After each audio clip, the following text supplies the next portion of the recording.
The mud comes first. Cold, clinging, endless, it seeps through boots, through socks, through every layer meant to protect. The earth smells of iron and rot, and it never lets go. Rats scurry beneath the boards of shattered dugouts, their eyes glinting like embers in the flicker of a single candle. Somewhere distant, artillery cracks the sky in fractured rhythm, echoing off barren fields that were once green. You hear it before you see it. The trembling of the ground under 100 unseen boots, the low groan of the wounded carried in stretchered silence, and the whisper of wind that carries fear. You glance at the men beside you, faces caked with grime and eyes hollowed by months of damp, cold, and unbroken vigilance. Letters from home are folded inside pockets, unreadable without trembling fingers, and the stink of unwashed bodies hangs heavier than the smoke from the failing fires. Here, the hours stretch into a kind of suspended nightmare. The sky is grey, the mud is grey, even hope feels grey, drifting in the trenches like a ghost no one dares call by name. And then comes the whistle, sharp, cruel, slicing through the monotony of waiting. Orders barked over the roar of cannon, a signal to climb out of the cold, the mud, the hideous intimacy of trenches that hide both life and death in their walls. Feet slip, rifles jam, smoke thickens, friends vanish into the barbed wire and craters, swallowed by the earth that has already claimed so many. All you can do is move forward, body heavy, heart heavy, and pray the mud doesn't take you first. This is the shocking reality of World War I trenches.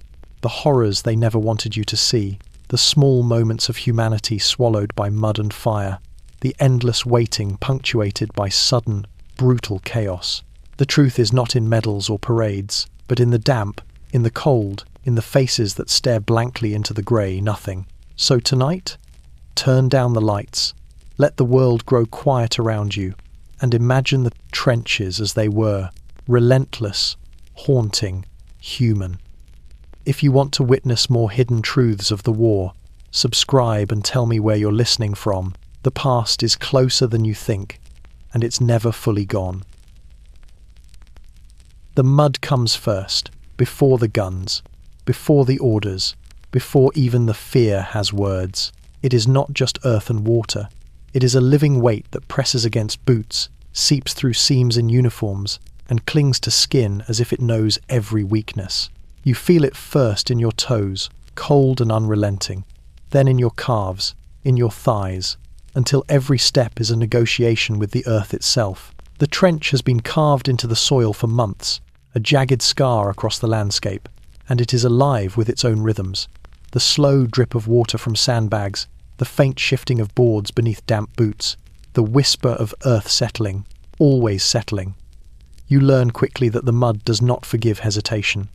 Above, the sky is grey and unyielding, pressed low over the lines of soldiers who huddle against the walls, rifles cradled like fragile bones. The air is thick with the smell of wet wool, gun oil, and the faint tang of iron from the nearby craters where men have already fallen.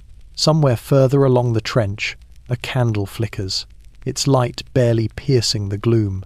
Shadows stretching long and skeletal across faces streaked with grime.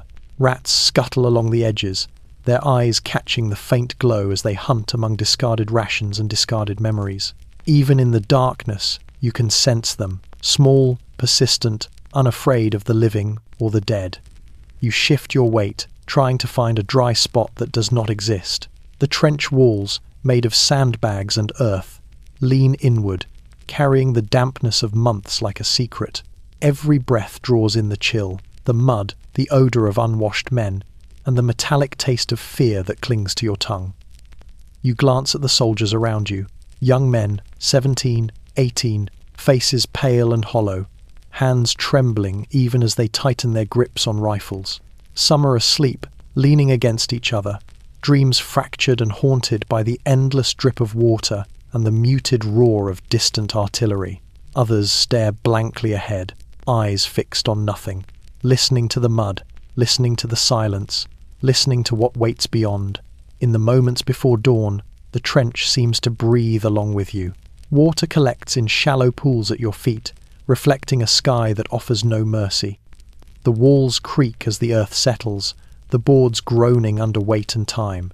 Somewhere beyond, the wind presses against the trench, carrying the faint smell of salt and smoke, a reminder that the sea is never far, and that beyond it, the world continues, indifferent to the suffering here. Every sound is amplified, the drip of water, the scrape of a boot, the soft muttering of a man who has not yet given in to despair. Each tiny noise is a heartbeat in a body already thinned, by cold, by hunger, by the constant presence of death, waiting in the mud. And then, almost imperceptibly, you hear it.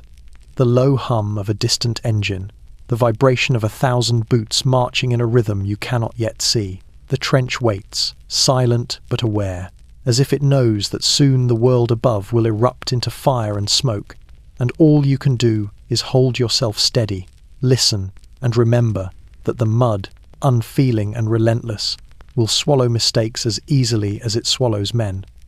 This is the trench before the storm, alive in every drop of water, every shiver, every heartbeat. It teaches you patience, terror, and endurance without speaking a word. And as you lean against the damp wall, shivering, waiting for the first whistle, you understand. Here, the mud breathes, and you are merely a shadow moving within it. The wind comes next, sliding over the trench like a cold, unwelcome hand.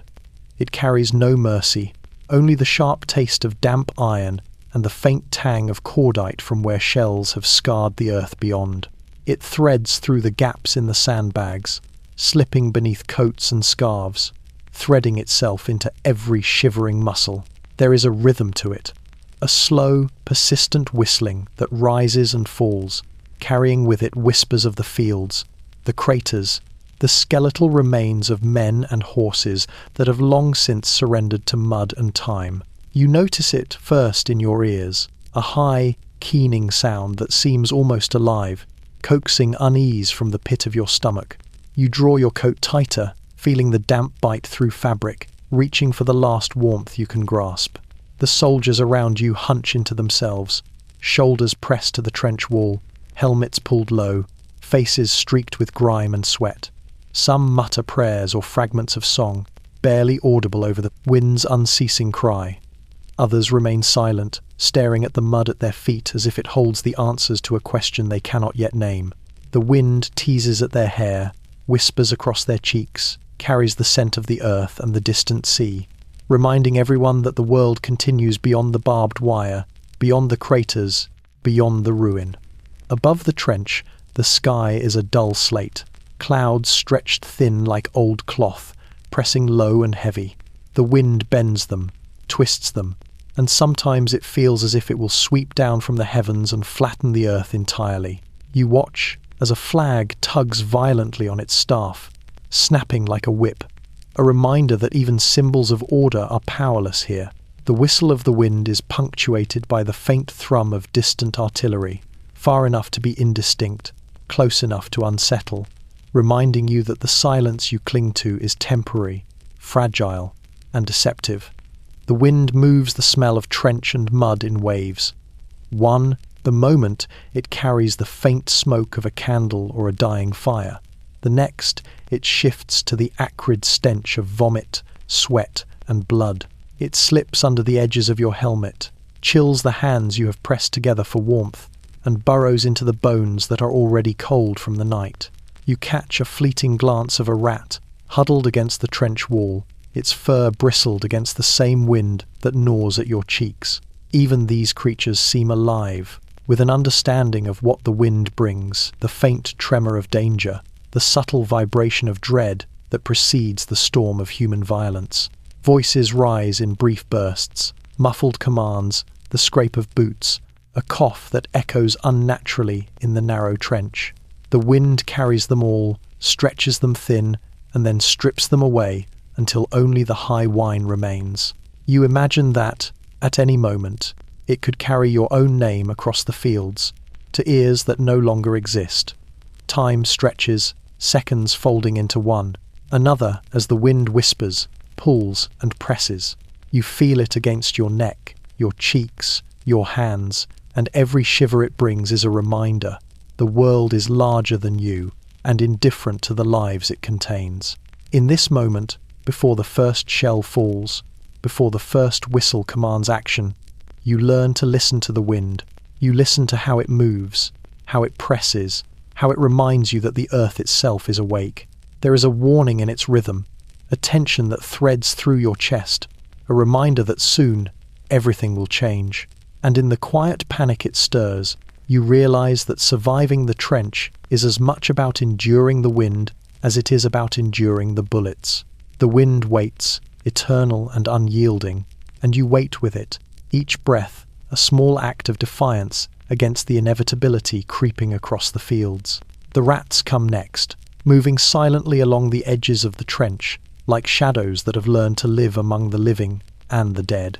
They are everywhere and nowhere, scuttling along the wet boards, slipping beneath the gaps in sandbags, their tiny claws tapping a rhythm against the earth that only the most attentive ears can hear. You notice them first in the periphery of your vision, a flash of dark fur, a glint of eyes reflecting the dim candlelight. Then you hear them, faint scratching and squeaking that seems to come from the walls themselves, the mud itself, as if the trench has grown alive with a new, unwelcome life. The men have grown accustomed to their presence, yet no familiarity dulls the edge of unease. Rats feed where they will, gnawing on discarded rations, scraps of leather, and, sometimes, the unfortunate remains of those who have fallen too long in the mud. You try to ignore them, focusing on the small comfort of dry wood beneath your feet, but the sound persists, a soft, ceaseless reminder that life continues even here, where decay reigns.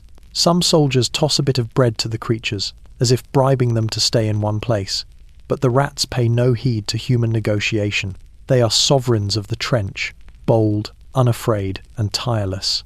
You shift in the mud, trying to make yourself comfortable, feeling the damp bite through your coat and boots.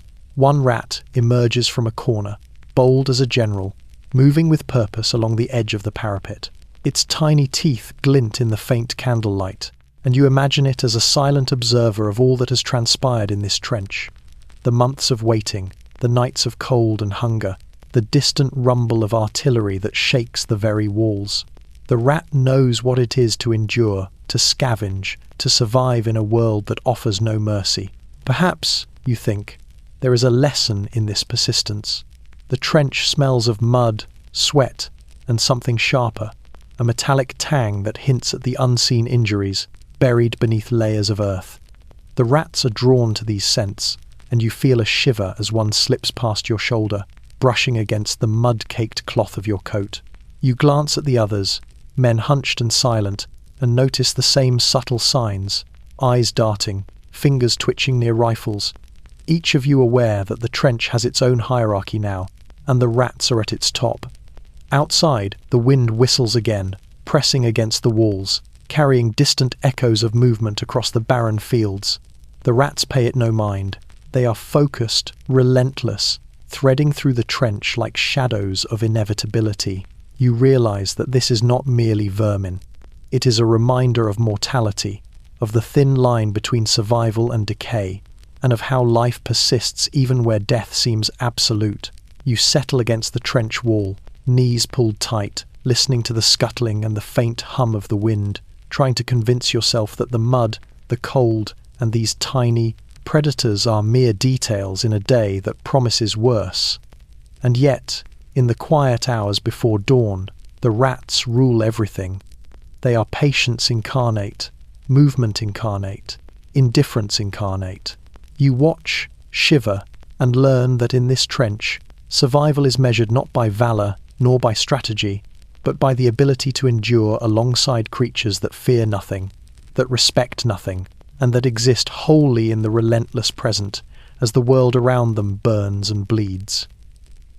The rats, you understand, will outlast you, and as you drift into a restless, shallow sleep, you know that their quiet dominion is the first lesson of the trench.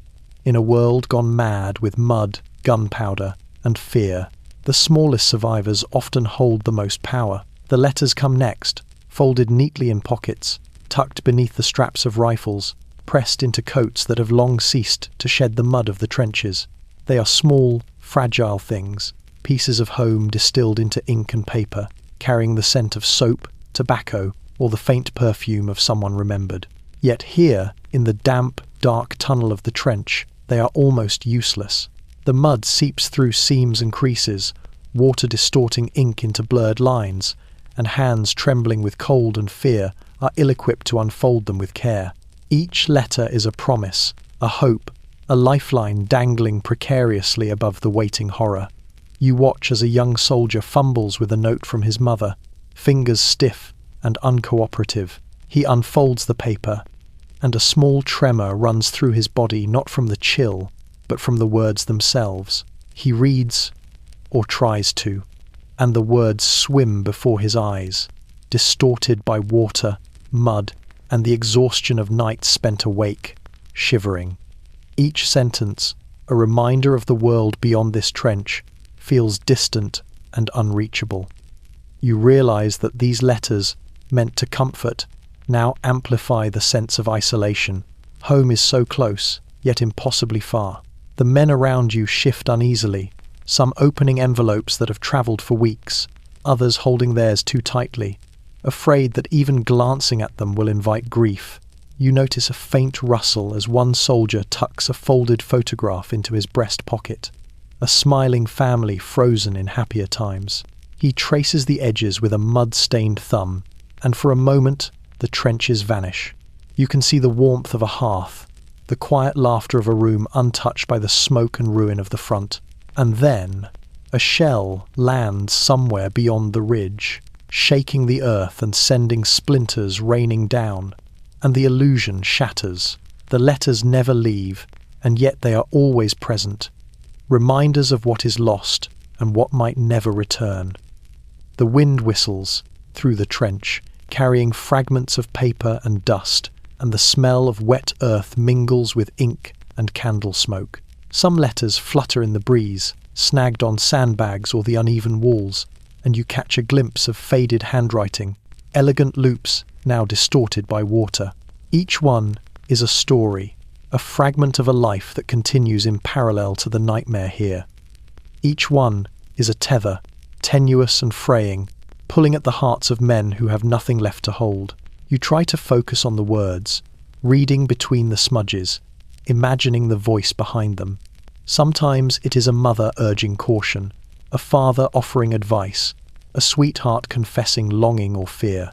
Other times it is a sibling, a friend, a stranger, each carrying their own quiet plea for survival. The irony is cruel. These letters, meant to reassure and sustain, are also a torment. Every line you manage to decipher reminds you of the distance between this trench and the world it describes, of the inevitability that some who write will never see the answers to their words. The candle flickers low, and you fold your own letter, pressing it back into your coat, knowing it will wait unread. Outside, the wind moans, the mud presses against your boots, and rats scuttle along the boards, indifferent to ink and paper. The world continues to demand endurance in silence, and the letters, silent themselves, bear witness to every heartbeat, every shiver, every moment of waiting that stretches from night into dawn. Here, the letters never leave, but their presence is a quiet rebellion against the trench, a fragile insistence that life, memory, and hope persist, even when everything around you seems determined to erase them. The candle comes next, its flame small and trembling, yet stubbornly alive against the thick gloom of the trench. It sits in a tin holder on a rickety board, leaning precariously against damp sandbags, and it casts long, quivering shadows that crawl along the mud-streaked walls. The light is meagre, barely enough to illuminate the faces of the soldiers huddled close, yet it becomes a heartbeat in the darkness, a fragile defiance against the suffocating grey. You watch it flicker and dance, responding to every whisper of wind that threads through the trench, each gust threatening to snuff it out. Yet the flame persists, just as the men do, stubbornly clinging to warmth and sight. Around you, the trench is alive with quiet movements. Hands shift over rifles, fingers tracing the worn wood and cold metal. A man adjusts his helmet, muttering under his breath, and the flame quivers in response, as if startled by sound. The candlelight illuminates streaks of grime on pale, exhausted faces, eyes hollowed by sleepless nights, and the unrelenting press of fear. Each shadowed corner becomes a landscape of uncertainty. Shapes crouched in the darkness, forms half seen, half imagined, waiting for the first light of dawn to reveal what lies beyond. The candle fights against the mud and the dark, carving out a small sanctuary, ephemeral and fragile, in the heart of the trench. The smell of melting wax mixes with the damp earth and the iron tang of blood, a perfume peculiar to the trenches, and you inhale it deeply, despite the nausea that rises with it. The candle provides more than illumination. It offers rhythm. Its gentle crackle and soft hiss mark the passage of time in a place where hours stretch endlessly, indistinguishable from one another. You notice the subtle rise and fall of the men's breathing, synchronized in the dim light, a collective reminder that life persists even amid decay. A rat skitters near the edge of the flame, casting a distorted silhouette on the wall, before it disappears again into the mud, indifferent to the lives around it. Beyond the trench, the wind whistles, the mud sighs underfoot, and the distant rumble of artillery drifts faintly across the fields. Yet inside this narrow corridor of earth, the candle asserts its small dominion, a pulse of warmth in the chill, a signal that light, however modest, endures. You watch the shadows it casts, noticing how they stretch and retract with each flicker, as if the trench itself breathes in rhythm with the flame. The men around you steal glances at it, finding comfort in its motion, a fragile tether to the world they left behind. Each flicker is a heartbeat, each shadow a memory, each moment a reprieve from the relentless anxiety that gnaws at the edges of consciousness. And then, without warning, the candle wavers violently as a shell lands far beyond the line, shaking the boards and sandbags.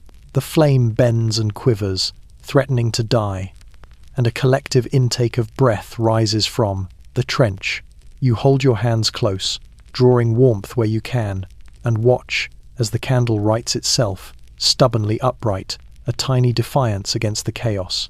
In that small light, you see the essence of survival in the trench, persistence in the face of inevitable danger, a flicker that refuses to be extinguished, and the quiet insistence that even in mud, cold, and fear, some part of the world can still glow.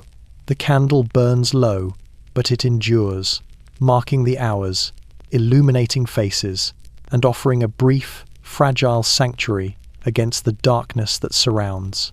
Here, in the faint glow, you understand the weight of every shadow, the terror of every unseen movement, and the truth that life, like the flame, can persist even in the heart of devastation. The breath comes next, warm and fleeting, a human presence amid the cold, unrelenting trench.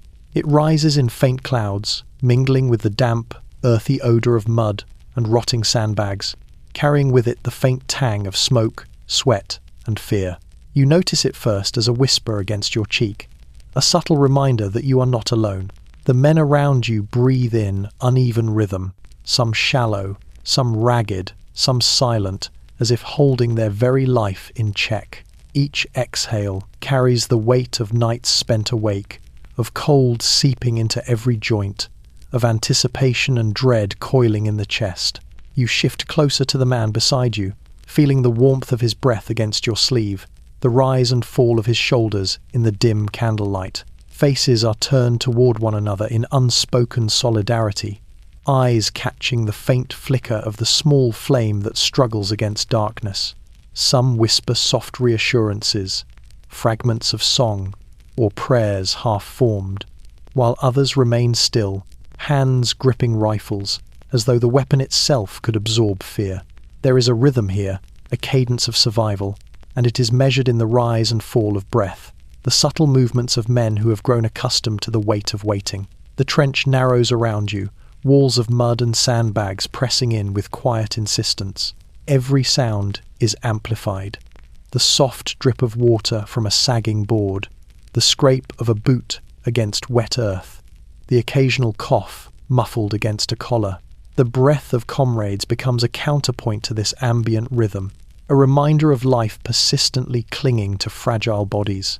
You notice the tension in each exhale, the tremor in fingers that clutch rifles, and the silent question carried in every inhalation.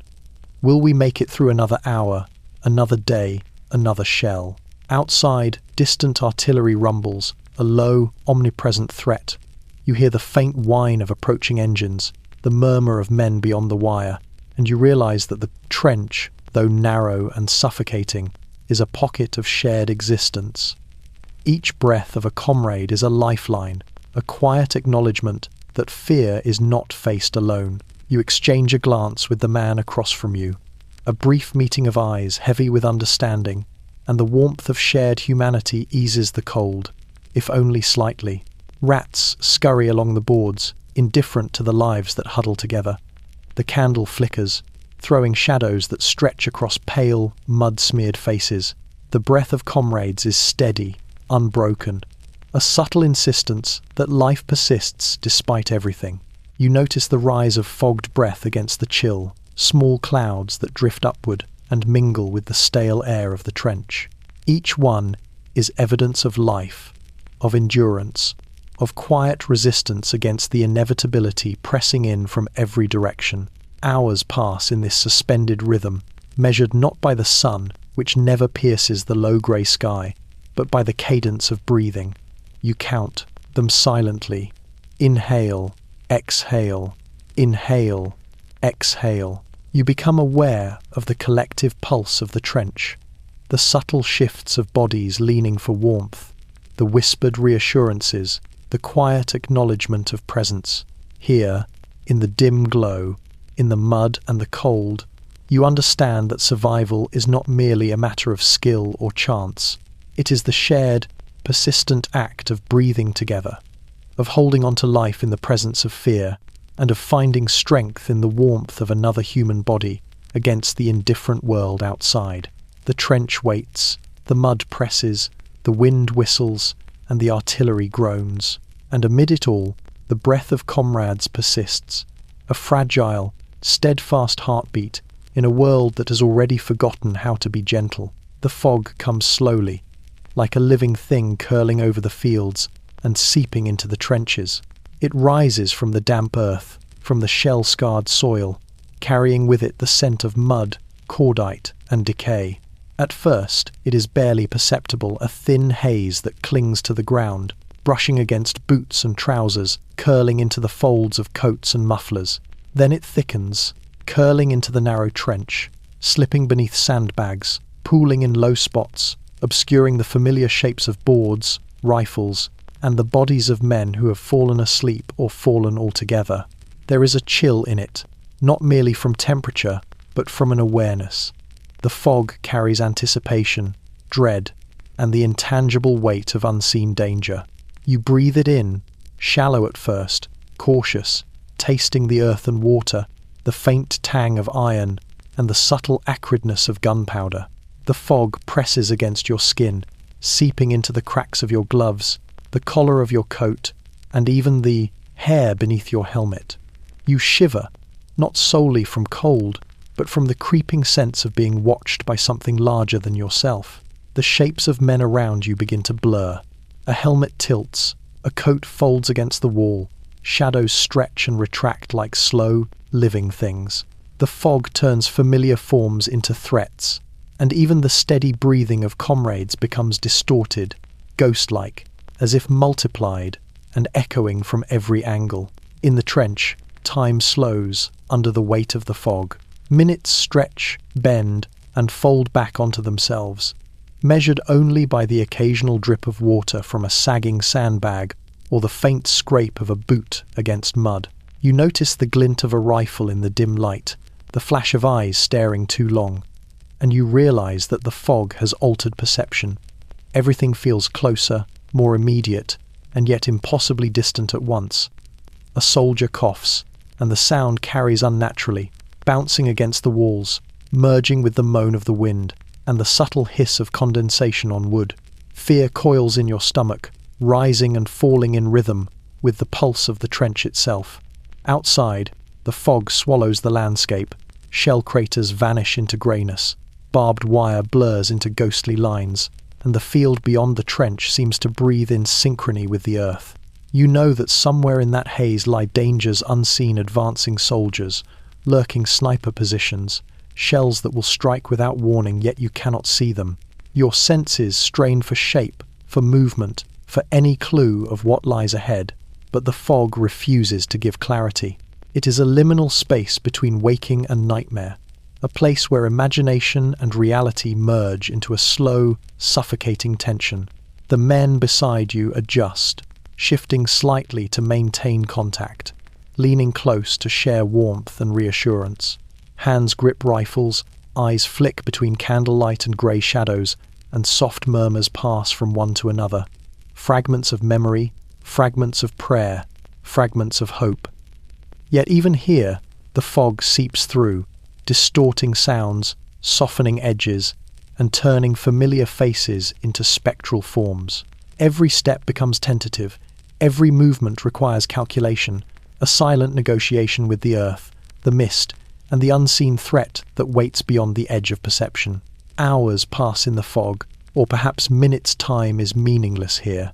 You notice the small details, the way droplets collect on sandbags, the faint smell of something burned in the distance, the persistent twitch of a rat scuttling along the boards. The fog does not lift, it does not relent. It teaches patience and terror in equal measure. In this grey, suspended world, you understand that fear is not always loud or sudden. Sometimes it is slow, creeping, all-encompassing, carried not by enemy fire, but by the quiet, inevitable shroud that presses against your chest and whispers in the spaces between heartbeats. The fog is the first real lesson of war, that the world itself can become a trap, that uncertainty can weigh heavier than any shell, and that survival begins with enduring the silence, the grey, and the unknown. You lean against the trench wall, shivering, breathing, and listening to the slow, insistent rhythm of the mist as it winds through the narrow corridor, claiming every corner, every shadow, and every ounce of resolve.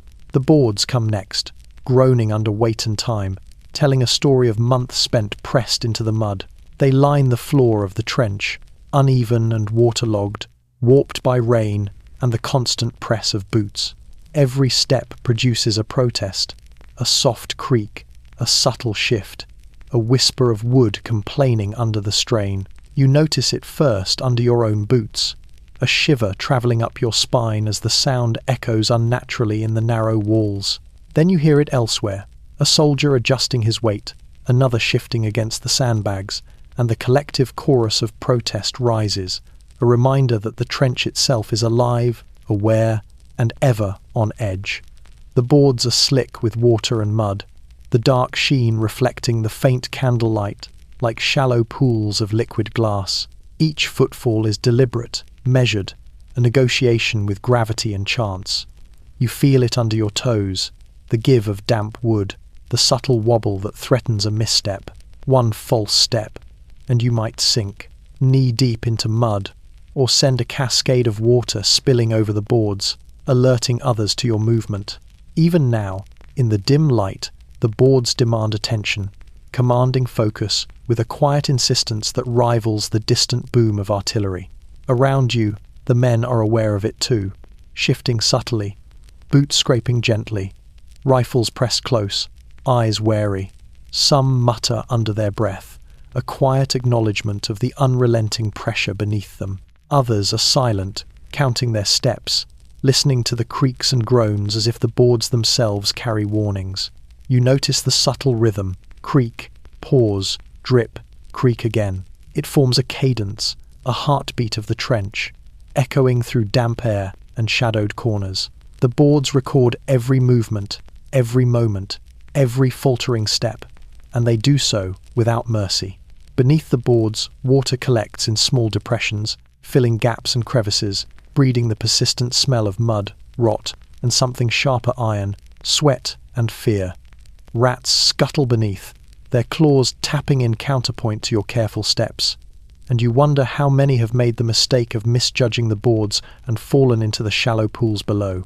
Each creak reminds you of the precariousness of existence here, the weight of your body, the weight of your gear, the weight of constant vigilance pressing against a fragile, wooden floor that might betray you at any moment. The boards shift subtly under your weight as a distant shell rattles the earth, the tremor passing through the wood and into your legs. You catch the reactions of others. A man braces against the wall, fingers gripping rifle tightly, jaw clenched. Another exhales, shoulders tense, eyes narrowing into the grey gloom. The boards, imperceptibly, carry the rhythm of the trench, amplifying each tremor, each vibration, each moment of tension into a tangible, almost audible presence. Hours pass, or perhaps minutes' time is irrelevant here. The boards endure, persistent and unforgiving, just like the trench itself. They tell stories of movement and stillness, of men who came and went, of the quiet terror that has settled into the walls. Leaning against the wet sandbags, you realize that in this world of mud, fog, and relentless fear, survival depends on the smallest details. The creaking boards are more than wood. They are a warning, a measure, a reminder that the earth itself watches, judges, and resists. And as you step lightly over another soaked plank, listening to its low, plaintive groan, you understand. Every sound, every tremor, every subtle shift is a test, and the trench is unforgiving to those who fail to listen. The dawn comes slowly, reluctantly, over the trench, and it is neither warm nor kind. A pale grey seeps over the horizon, stretching its fingers across the shell-scarred fields, carrying a chill that bites through mud-caked uniforms and stiffened limbs. The sky is muted, a colourless wash that offers no comfort, no promise, only the faintest light to reveal the world as it truly is, scarred, sodden, and waiting. You notice it first as a faint glow against the horizon, the slow bleed of pale day into a night that has refused to fully leave. The air is thick with fog, and every exhale hangs in the space between, a visible whisper of life clinging to the cold. The trench stirs as the men shift and brace themselves, bodies pressed against walls of mud and sandbags, faces turned toward the light, eyes hollow from months of sleepless nights, lips chapped, hands trembling. You catch fragments of whispered prayers, murmurs to absent loved ones, the muttered syllables of hope and fear, intertwined. Each breath you take mingles with the cold morning, carrying the scent of damp wool, iron, and gunpowder, and you are reminded that the day is not yours. It belongs to the mud, to the wind, to the trench itself. Outside, the horizon stretches grey and unyielding. Craters pock the field, skeletal reminders of previous bombardments, while barbed wire glints faintly, wet with dew and impossible to avoid. Shadows stretch long and indistinct, merging friend and foe, alive and dead. In the soft light, every silhouette becomes suspect, every movement amplified, and you find yourself squinting, straining to make sense of the shapes beyond the narrow trench walls. There is no comfort in the dawn, only revelation, a clear, unflinching truth of what surrounds you, what waits beyond each step. The men beside you adjust, shoulders hunched, rifles ready, faces drawn tight. Some pass fragments of bread or water silently, gestures of care in a world stripped of gentleness. Others stare ahead, eyes fixed on the grey fields, seeing not the mist and mud, but the possibilities of survival or death that the day may bring. Rats scuttle along boards slick with dew and mud, indifferent to the rising light, their tiny claws tapping a rhythm alongside the distant rumble of artillery. The trench itself seems to breathe with the dawn, the walls pressing in with quiet insistence, reminding every man within that the world above is as unyielding as the earth beneath. A distant whistle cuts through the morning air, sharp and cruel, signalling movement beyond the trench. Soldiers flinch, gripping rifles tighter, hearts hammering against the slow rhythm of the rising sun. The mud underfoot shifts as men adjust their weight, preparing for what is to come. Each step, a negotiation with gravity, exhaustion, and the fragile, trembling certainty of life. Every sound is magnified in the quiet grey. The drip of water from sandbags, the soft sigh of wind through wire, the faint shuffle of a boot along a creaking plank. The dawn does not offer warmth, it offers clarity, a sudden illumination of what has been waiting all night, hidden by darkness. In these moments, the first light of day feels like both a gift and a warning. You inhale the cold, damp air, tasting the iron and the mud, and you understand that nothing beyond this narrow corridor of earth is safe or forgiving. Every shadow has meaning, every movement carries consequence, and the trench remains both sanctuary and prison. The dawn does not comfort, it exposes, and in its pale light you see not only the world as it is, but the fragility of your own existence within it. You huddle deeper against the sandbags, drawing your coat tight, watching the horizon, and waiting, knowing that the day has begun, yet nothing about it is kind, and everything about it is real. The horizon comes last, stretching out in a line of grey that promises nothing and hides everything. You see it through the narrow opening of the trench, a faint smear where earth meets sky, pale and unyielding, indifferent to the lives that cling to the mud below. It seems impossibly distant, yet alarmingly near, a deceptive line that teases the eye, suggesting order where there is only chaos. The fields beyond are scarred with craters and churned into mud by repeated bombardment, the remnants of trees standing as jagged silhouettes, stripped of leaves and life. Every inch of that grey expanse carries a warning. Move forward, and you risk everything. Stay still, and the earth itself may claim you. The trench walls press close, heavy with the smell of wet sandbags, earth, and iron. The men huddle against them, eyes drawn to the horizon even as their bodies shiver in the cold. There is a quiet understanding among them, unspoken yet omnipresent. The horizon lies. It suggests safety, or distance, or predictability, but it offers none of these things. Beyond it waits uncertainty, danger, and the sudden, indiscriminate cruelty of war. The rifles at their sides are heavy, their grips worn into palms from months of waiting. Yet even steel and wood cannot promise protection against what the horizon conceals. You breathe in the air, thick with damp and dust, and notice how the horizon changes subtly with each passing moment. Clouds drift low, pale light bending through fog, creating illusions of movement where there is none, of figures where only shadows remain. A shell lands somewhere distant, the tremor passing through the trench, and the horizon seems to ripple in response.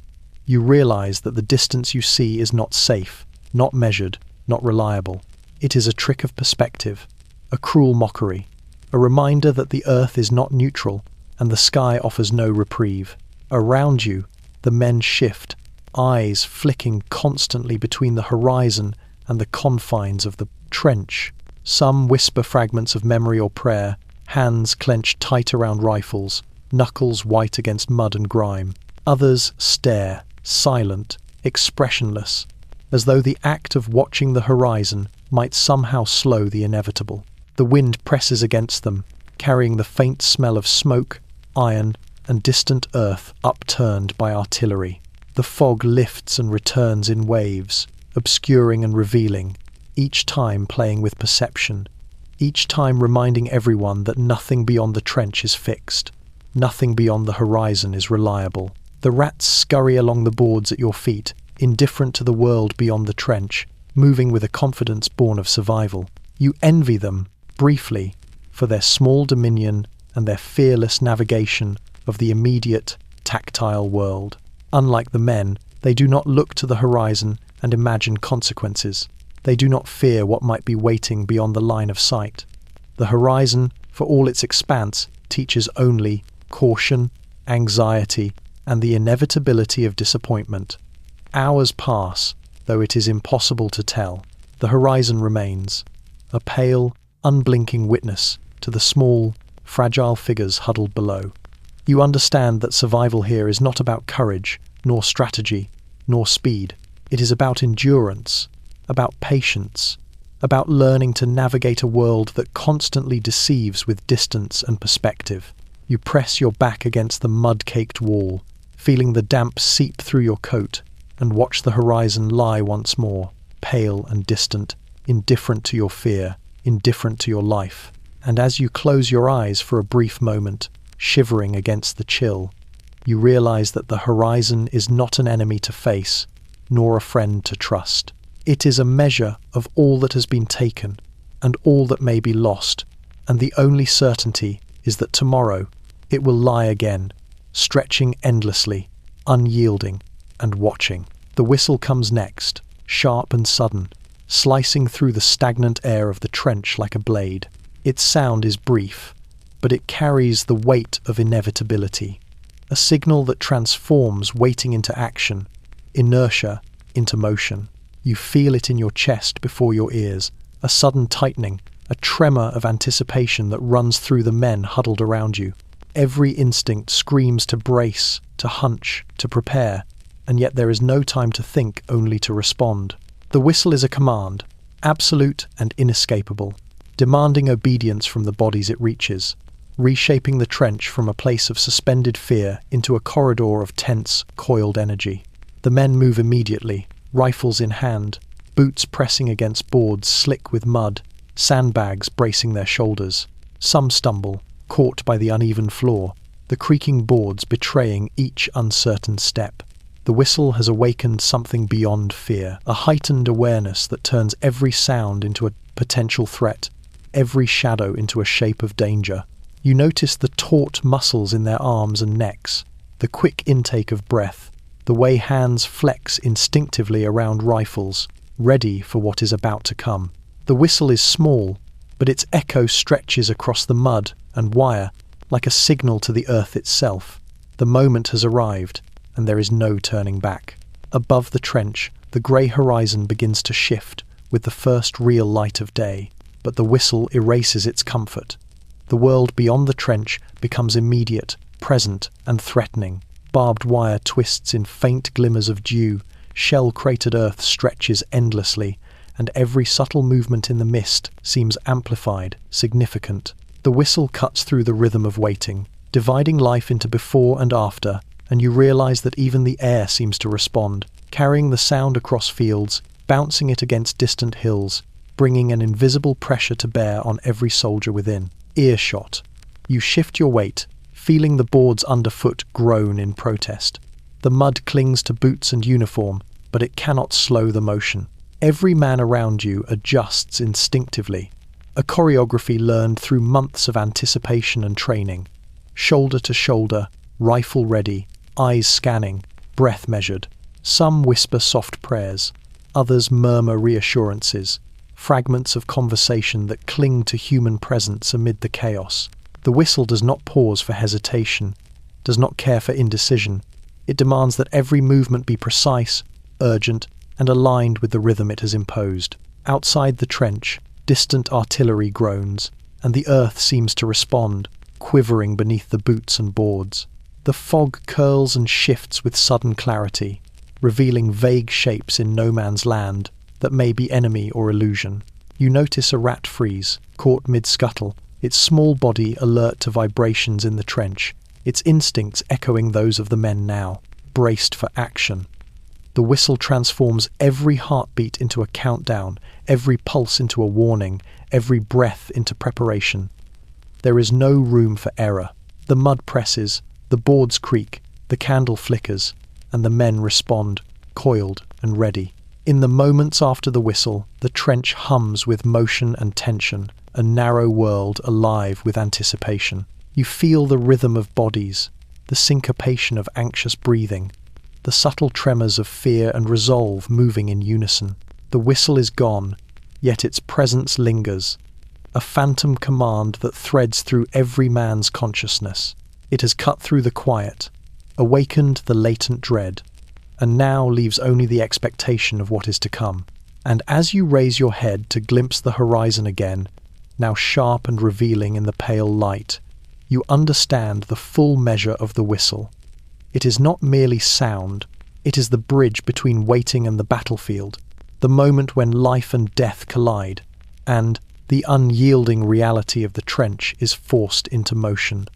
The whistle cuts, and nothing remains unchanged. The crater comes next, sudden and unyielding, a raw wound carved into the earth where order once existed. You see it first as a depression in the field beyond the trench, a jagged hollow filled with water, mud, and shadow. Its edges are ragged, torn by the impact of shells, the soil flung violently into the air and left to settle in uneven ridges. Even at a distance, it exudes threat, a silent monument to destruction, a trap both visible and deceitfully inviting. You sense it before you feel it, the unease that creeps up your spine, the subtle pull of inevitability that whispers through the line of men, readying themselves in the trench. You step carefully along the boards, mud sucking at your boots, eyes fixed on the crater as if it were a living thing. The water in its depths glimmers faintly under the weak dawn light, but it is not reflective. It is opaque, concealing what lies beneath. Fallen branches, splintered boards, and remnants of those who were caught unprepared lie, submerged or jutting at odd angles, waiting to claim another misstep. The smell of wet earth mingles with faint traces of cordite and iron, a scent that makes your stomach twist and your pulse quicken. The crater is a reminder of violence made tangible, a proof that the earth itself participates in the destruction of men. Around you, the soldiers shift nervously, eyes flicking between the trench and the scarred field. Some whisper quietly, fragments of memory, of home, or of the inevitable, as if speaking could stave off the power of the crater. Others remain silent, faces etched with exhaustion and anticipation, hands gripping rifles that are heavy with mud and months of use. Every sound is magnified here. The drip of water from the trench boards, the soft squeak of boots adjusting on wet earth, the faint hiss of wind that carries the smell of distant smoke. And beneath it all, the crater looms, still and silent, yet alive with menace. The rats scurry along the trench walls, indifferent to human fear, their tiny claws striking the wood in a rhythm that contrasts sharply with the weight of anxious breathing.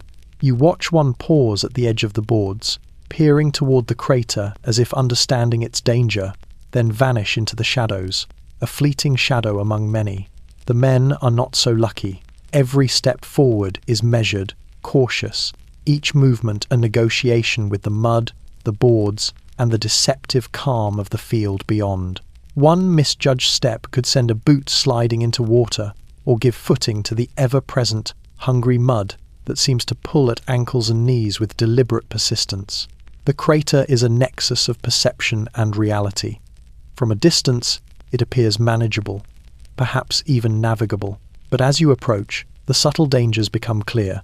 Loose earth that collapses without warning, jagged debris that tears through fabric and flesh alike, hidden waterlogged hollows that conceal the corpses of men and horses alike. It is a place where planning matters less than instinct, where hesitation can be as deadly as recklessness. You feel the weight of each decision, the trembling of your own hands as you grip the rifle tighter, and the collective tension of men waiting their turn to cross, to move forward, to survive. Time stretches in the presence of the crater, each second drawn thin by anticipation. The sun rises slowly, washing over the scarred field and illuminating every jagged edge, yet providing no comfort.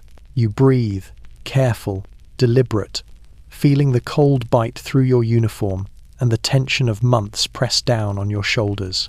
The crater is not just earth, it is a lesson in fragility, in danger, in the thin line between life and oblivion. Every man who crosses it will do so, marked by its presence, aware that beneath the water and mud lies not just the scars of war, but the inevitability of death waiting to claim the unwary. And as you pause at the trench edge, peering into the hollow, you understand that this crater is more than a wound in the landscape. It is a mirror of the trenches themselves, jagged, unforgiving, and alive with the quiet, unrelenting truth of war. The mud comes alive next, and it screams not with sound, but with sensation, a slow, insistent pressure that grips boots, ankles, and knees, threatening to claim more than footing. It is cold, dense and unrelenting, oozing between boards, curling around the hem of uniforms, clinging to every exposed surface. Each step is a negotiation, every movement deliberate, measured against the persistent pull of wet earth. You feel it first in your toes, the cold seeping through leather and wool, a biting reminder that the trench is not neutral, that the world itself conspires to exhaust, to slow, to claim. The mud is everywhere. It fills the shallow pools left by last night's rain, creeps into low spots along the trench walls, and presses against sandbags with a wet, patient insistence. You notice how it clings to your rifle, the metal slick with residue, how it smears along faces and hands, leaving a grey trace that marks each soldier as part of the trench itself. Even the rats are, cautious here, moving lightly, claws slipping on the slick boards, hesitant to commit fully to the quagmire. The mud demands respect, and every man who moves through it feels the constant reminder that it is alive, aware, and indifferent to human suffering. You shift your weight carefully, boots sinking slightly with every step, and hear the soft suction as the mud reluctantly releases its hold. The trench walls lean in close, carrying the dampness of weeks, the smell of earth mixed with sweat and smoke. Every movement produces a subtle sound, a squelch, a squish, a shifting of soaked boards underfoot. The men around you respond instinctively, each motion calculated, each glance toward the others a silent communication of caution and shared vulnerability. Here, in this narrow corridor of mud and shadow, there is no room for error. Hesitation is dangerous, but so is rushing, for the mud rewards neither the slow nor the hasty. Outside the trench, the horizon remains grey, indistinct, punctuated by jagged craters and twisted barbed wire. A faint whistle carries from a distant outpost, but the sound is swallowed almost immediately by the low moan of wind over the churned earth. Shells have scarred the field into an irregular mosaic of mud, water, and destruction, each crater a trap waiting silently beneath the fog. You notice how the mud seems to ripple subtly in the shallow depressions, an almost imperceptible warning that the earth itself remembers, carries the weight of those who have slipped, sunk, and disappeared within it. The men beside you adjust constantly, shifting weight, repositioning rifles, knees bending and stretching to maintain balance. Some curse quietly under their breath, others remain stoic, focused on survival alone. Every step is an effort against the suction, the uneven terrain, the insidious cold.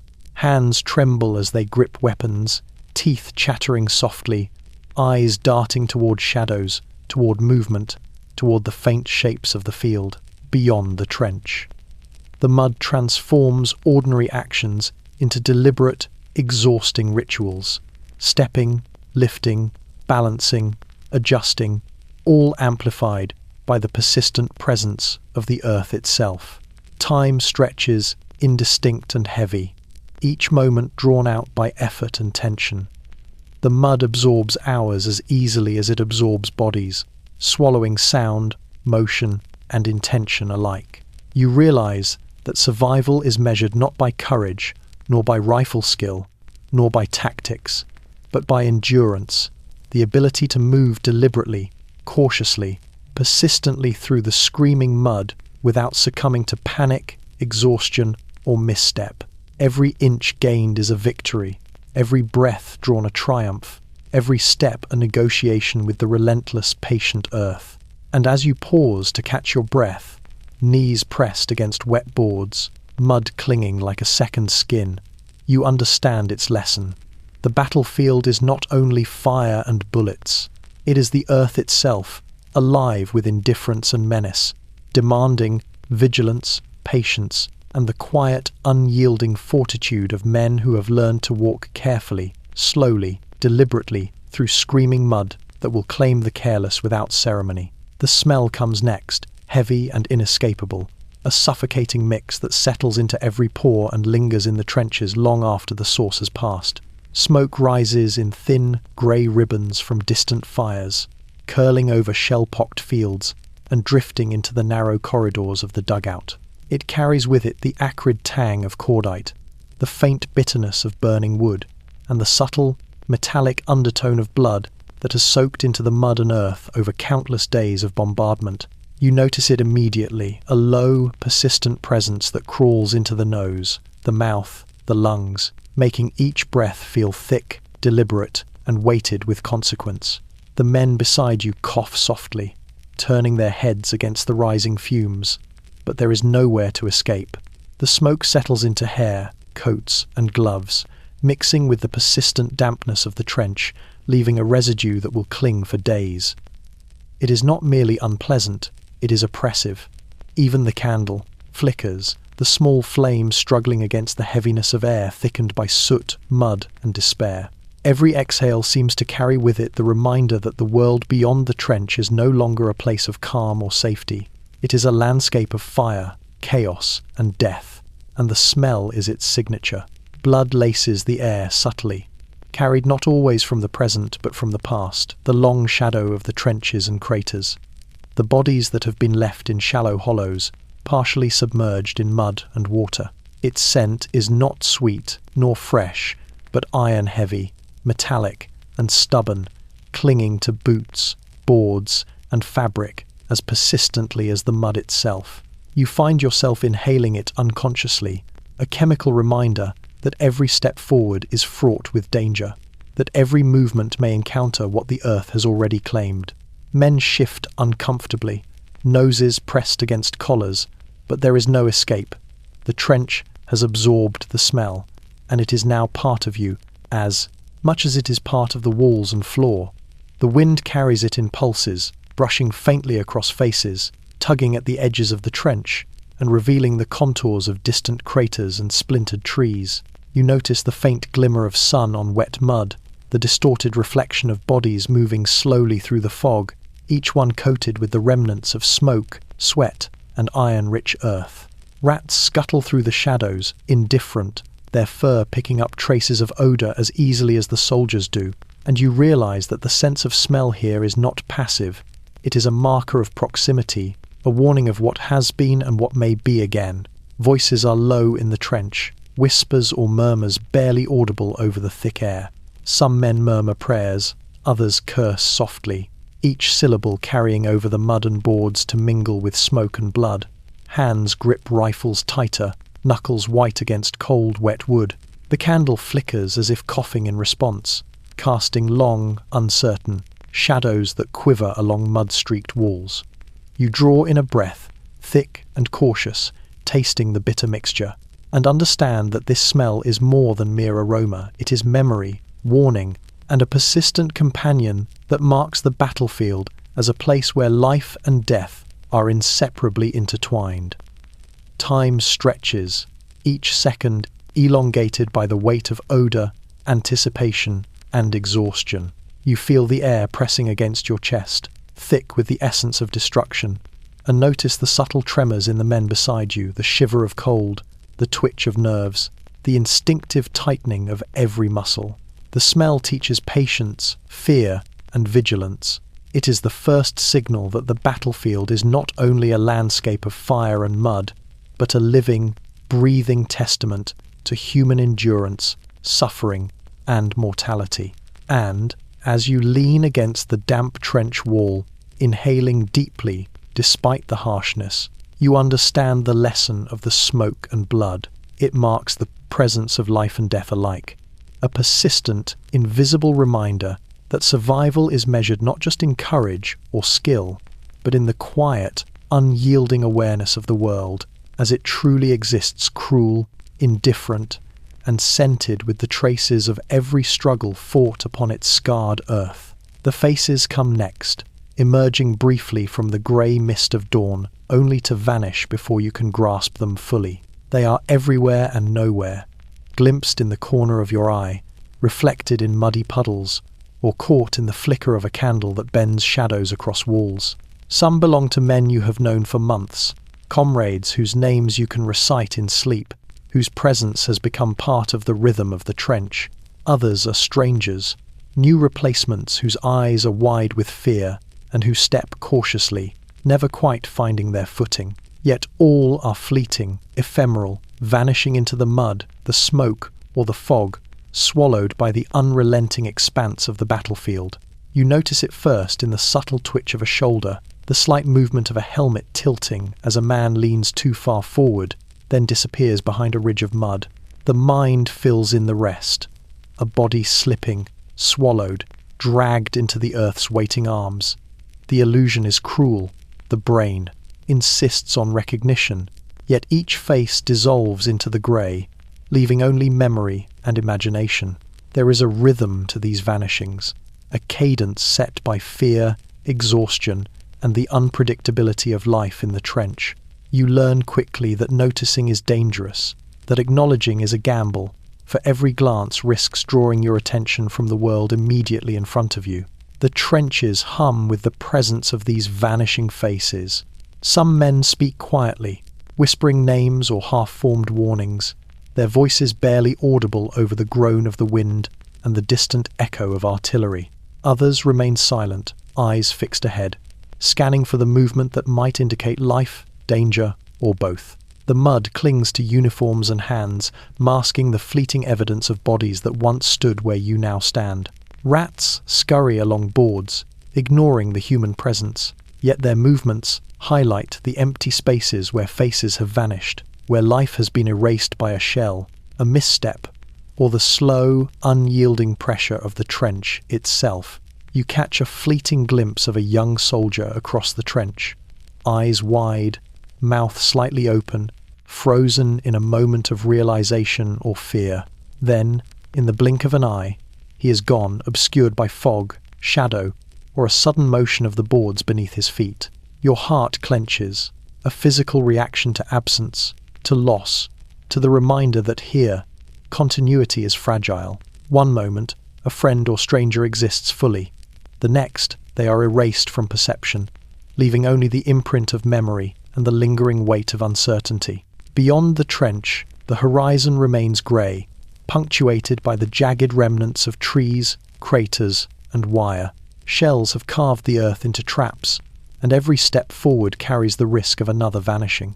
The mud swallows footprints almost as quickly as it conceals bodies, and the wind carries the faint echo of cries that may be real or imagined. Each vanishing face reinforces the truth of the trench.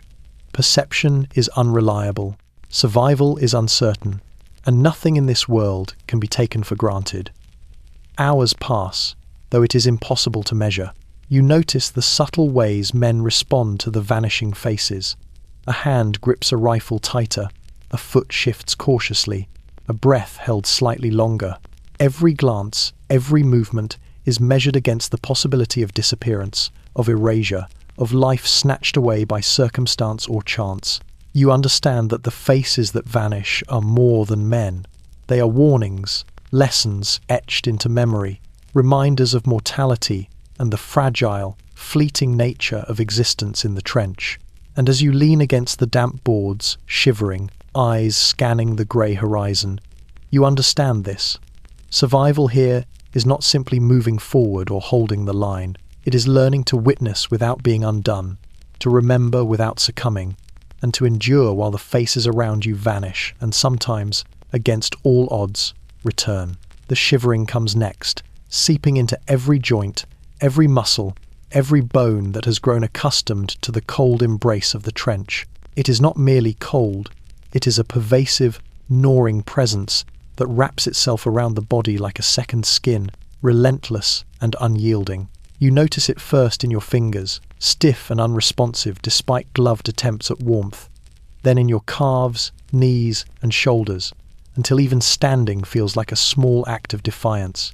The trench seems to amplify it, funneling the chill through narrow walls, pooling in low spots where water and mud gather, and pressing against every man who leans against its damp sides. The soldiers around you are shivering too, some violently, shoulders shaking, teeth chattering softly, bodies huddled together in the narrow corridor for warmth. Others move carefully, rocking slightly, arms pressed against torsos, eyes half closed, trying to generate heat through motion alone. The effect is unsettling. The trench is filled with men who seem almost skeletal, each movement slow, deliberate, as though every tremor of muscle and tendon requires more effort than it should. The candle flickers in the dim light, casting long shadows along pale, mud-streaked faces, emphasizing gaunt features and hollow eyes, turning each figure into a fragile, human silhouette, part animal, part ghost. The cold presses in layers, through coats soaked with rain, through woolen scarves, through gloves and boots, finding every crack and seam to penetrate. Even the warmth of shared bodies is fleeting, diffused quickly by the persistent chill. You notice the subtle ritual of survival. Men tuck knees to chests, curl into themselves, rub arms or thighs, press palms together, any small action to stave off the encroaching numbness. Conversation is minimal. Words are wasted energy when every breath carries frost into the lungs, when even the act of thinking requires effort against the cold that insists on presence. The mud, still clinging to boots and boards, seems to compound the cold. Waterlogged boards transmit each vibration directly into the body, a subtle reminder of the trench's omnipresence and power. Rats move along edges of the trench, indifferent to shivering soldiers, their small bodies warm and nimble, surviving in a world that humbles the living.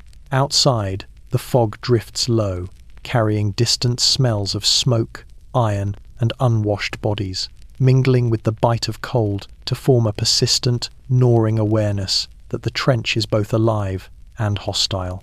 You shift slightly, pressing your back to the mud wall, trying to conserve what heat remains. The shivering is not simply physical, it carries with it a psychological weight. Men glance sideways, eyes wide, caught between alertness and exhaustion, between hope and despair. Each tremor is mirrored in the bodies around you, creating a collective rhythm that hums through the trench like a low, persistent pulse. Some attempt to distract themselves, murmuring fragments of songs or prayers. Others stare blankly at the grey horizon beyond, counting the moments until the first shell lands, until the first whistle cuts, until action and the chance to move finally comes. Time becomes indistinct, measured only in cycles of shiver and stillness, breath and motion. The cold seeps into memory, marking every step, every pause, every fleeting glimpse of the horizon or candlelight. You realize that the shivering skeletons are more than frozen bodies. They are living reminders of endurance, of fragility, and of the slow erosion of human energy under relentless environmental pressure. Survival here is not measured in bullets or bravery alone, but in the ability to persist, minute by minute, shiver by shiver, against the unyielding grasp of cold that seeks to claim even the strongest. And as you huddle closer, drawing what warmth you can from shared proximity, you understand the lesson of the shivering skeletons. The trench is as much an adversary as the enemy across the field. Its cold is patient, indifferent, unrelenting, and only those who endure it, who measure their energy, their breath, and their resolve, will survive to see the next moment, the next sound, the next movement in the endless, grey march of war. The dogs come next, though you do not see them at first. You hear them before anything else. A low, eerie wail that cuts through the mist and the mud, carried on the chill wind that threads through the trenches. Their cries are distant but distinct, a mournful chorus that seems neither wild nor domestic, but something in between. Somewhere beyond the wire, over the shell-pocked earth and among the craters, they roam scavengers, survivors, and watchers. The sound is unsettling, primal, as if the landscape itself has manifested a chorus of grief, echoing the despair of men trapped in mud, cold, and constant fear. The soldiers stir at the sound, some stiffening, gripping rifles tighter, eyes scanning the grey horizon for a shape, a shadow, a sign of movement. The dogs howl again, closer this time, and the sound carries a rhythm that is almost human, rising and falling, drawn out and plaintive, mingling with the low murmur of artillery and the whisper of the wind. The smell follows, faint and tangy, an earthy reminder of the creatures themselves, their bodies pressed against the churned mud as they pass unseen. For a moment, the boundary between the trench and the field beyond feels thinner, as if the air itself has become a conduit between fear and reality. You notice the men around you flinch subtly, exchanging glances, listening in silence. Some mutter the names of pets they left behind, fragments of memory offered in quiet desperation. Others stare blankly, letting the sound of the howls anchor them to a present they cannot escape. The candle flickers in response to the shifting air, casting shadows that mimic the movement of unseen creatures, bending shapes into the mud-streaked walls. Even the rats pause in their scuttling, ears alert, whiskers twitching at the unfamiliar cadence. The howls persist, drawing closer, then fading, teasing the senses with presence and absence. There is an uncanny intelligence in them, a rhythm and cadence that unsettles even the hardened soldiers who have faced months of bombardment and months of waiting. Each cry seems to layer over another, past, present, imagined, real. You cannot tell if the sound belongs to one animal or a pack, or if the echoes of earlier battles have fused with the living, creating a chorus of mourning that stretches across time and terrain. The field beyond the trench appears grey and silent, punctuated only by craters and twisted wire. Yet the sound suggests movement, life, and threat. You feel the vibration of the earth through the boards beneath your boots, a subtle tremor that carries the warning that nothing here is inert. The dogs are part of the battlefield as much as mud, blood, and steel. They are witnesses, scavengers, and sometimes hunters, unbound by allegiance, indifferent to nationality, focused only on survival in a landscape defined by death. Hours pass, measured not by clocks or sun, but by the rhythm of howls and silence. The men shift, adjust, breathe, slowly, and listen, each one carrying the memory of the sound into their thoughts, blending it with the ever-present fear of shell, mud, and wire. The candle flickers lower, shadows stretching long and distorted, merging with the grey fog outside. The smell of earth, sweat, and faint animal musk becomes a tangible presence, pressing against skin, clothing, and resolve. In the quiet that follows, you realize the lesson of the dogs. The battlefield is alive in ways that are not human, not soldierly, not measured by command or training. Survival is not guaranteed by skill alone, but by awareness, by respect for the unseen, and by the patience to endure the eerie, haunting rhythms that inhabit the trench and the field beyond. The howls linger in memory, a subtle, spectral reminder that in this world everything observes, nothing forgives, and even the smallest presence can carry the weight of terror. And as the candle gutters low, you press back against the trench wall, listening, feeling, and understanding that life and death in the mud is never fully confined to human hands. The dogs howl, the wind carries their lament, and the trench waits, patient and indifferent, teaching the same lesson over and over. Nothing here is predictable, and everything is alive with menace. The cries come next, sharp at first, jagged against the muted grey of dawn, only to dissolve into silence before they can be fully registered. They are human, yet altered, stretched thin by distance, mud, and mist. You hear them faintly at first, a soldier calling a comrade, a muffled scream swallowed by the wind, a whisper of fear that hangs suspended in the trench's narrow corridors. Then they fade, leaving a hollow resonance that presses against the chest, a lingering ache that refuses resolution. Each sound is a reminder of presence and absence, of life caught fleetingly before being claimed by the vast, indifferent battlefield. The soldiers beside you stiffen, listening in silence. Hands tighten on rifles, boots press carefully against the slick boards, and every shiver of the body is echoed by the subtle tremors in the trench itself. The cries are unpredictable, sometimes near, sometimes far, sometimes imagined entirely, conjured by the mind attuned to fear. You notice a man leaning heavily against the wall, eyes wide, mouth moving, as he whispers a name that may have been lost hours ago. His voice is swallowed almost immediately by the low moan of wind, the creak of boards, the constant drip of water from sagging sandbags. Outside, the horizon stretches grey and indistinct, craters and wire barely discernible through the thickening fog. The cries are never steady. They ripple through the air in fits, a series of sharp pulses followed by long, aching silences. They carry with them the scent of iron and mud, the faint copper tang of blood, and the subtle, lingering hint of smoke. Every inhale draws them into your lungs. Every exhale mingles them with the cold and damp that presses relentlessly against your skin. The cries remind you that life and death exist on a razor's edge here, and that sound, like the wind, the mud, and the boards, is another measure of the trench's omnipresent tension. The men respond in small ways, instinctively. Some whisper prayers or muttered reassurances, their words fragile against the encroaching quiet. Others remain still, eyes fixed on the grey horizon beyond, scanning for the source of each fleeting sound. Each cry, each fading syllable, teaches vigilance, to notice, to measure, to remember that nothing is permanent, nothing is predictable. Even the rats pause, whiskers twitching, listening to the faint echoes of humanity lost or hidden beyond the trench walls. The candle flickers in response to a subtle draft, casting long shadows along the mud-streaked walls. You catch glimpses of the faces around you, pale, strained, hollowed by sleepless nights and constant exposure to fear.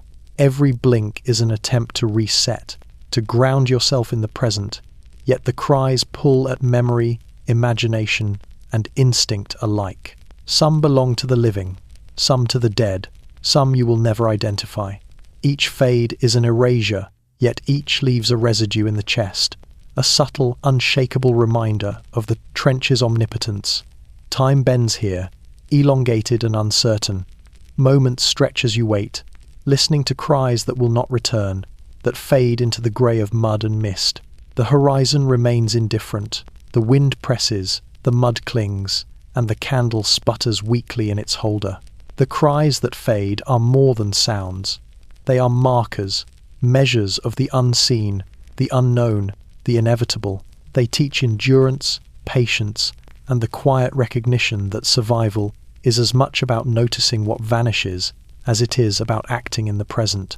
And as you lean back against the damp trench wall, listening to the echoes that drift away, you understand this.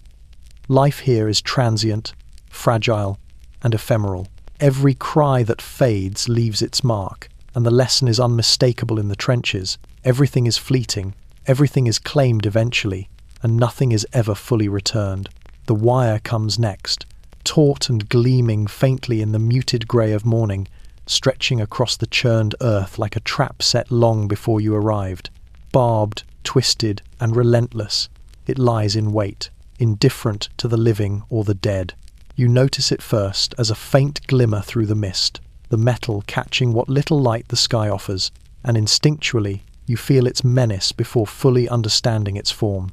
Every strand, every spike, seems to pulse with a silent promise of injury, entanglement, and sudden, unavoidable consequence. The wire is patient. It does not move, yet it dominates everything that crosses its path. The soldiers around you shift uneasily, scanning the terrain beyond the trench with tense, wary eyes. Rifles are gripped tighter, fingers curling around cold metal as if touch alone might provide protection. Some mutter prayers, others remain silent, lips pressed tightly together, eyes following the zigzag of the wire across the field, imagining every possible way it could ensnare, maim, or destroy. The horizon is grey and featureless, yet the wire gives it a presence, an unmistakable danger that refuses to be ignored. You feel the tension of anticipation in the air, subtle but persistent, like a current running beneath the mud and boards of the trench itself. Beneath your boots, the boards creak and shift, and the mud clings stubbornly, reminding you of the fragility of each step. Rats scurry along the edges, fearless in their small dominion, slipping past the wires as though immune to their menace. The men beside you are less fortunate. Every motion, every glance, every breath must be measured, calibrated against the potential entanglement of the wire. A single misstep could mean instant disaster, a leg caught in a coil, a body tripped and exposed to fire, a life snatched away in seconds. The wire is silent, yet it speaks louder than any command or artillery barrage. Caution, vigilance, respect. The smell of iron and earth carries faintly from the field, mingling with the mud, sweat, and smoke that have long inhabited the trench. It is a scent of warning, of anticipation, of latent violence, and you notice the way it sharpens your awareness. Eyes dart along the twists and turns, scanning for loose ends, sharp points, and shadows that might mask danger. The wire demands attention, occupies thought, and does not forgive distraction. Even when not directly in motion, it shapes behavior, dictates movement, and frames perception. Hours pass with no change, yet the wire waits patiently, as it has for days, weeks, months. Shells have cratered the field. Mud has shifted in slow, imperceptible movements, and yet the wire remains, steadfast and unyielding. The soldiers adjust constantly, rebalancing on slick boards, shifting weight, leaning against sandbags for stability. Their breathing becomes measured, synchronized in quiet rhythm with the pulse of the trench and the subtle creak of wood beneath boots. The wire observes without sight, listens without ears, and enforces discipline without command. In the silence between whistles, between artillery blasts, between footsteps, you understand the lesson of the wire. It is a force of patience and inevitability. It does not rush, it does not falter, and it does not yield. Survival in the trench is not merely a matter of courage or strategy.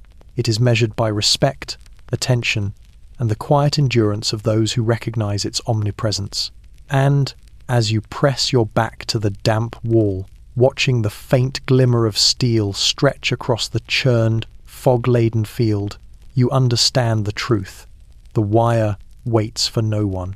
It is patient, merciless, and absolute. Every movement is a negotiation, every step a question, and every heartbeat a small act of defiance against its silent, relentless vigilance. In the trenches, nothing is safe, nothing is certain, and the wire reminds you of both waiting, always waiting, and never forgiving.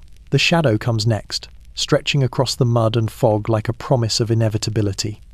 It is not always visible at first, a faint distortion of light and shape that teases perception. Sometimes it appears as a figure beyond the craters, sometimes as a movement in the mist, and sometimes only in the mind, conjured by fear sharpened to an acute edge.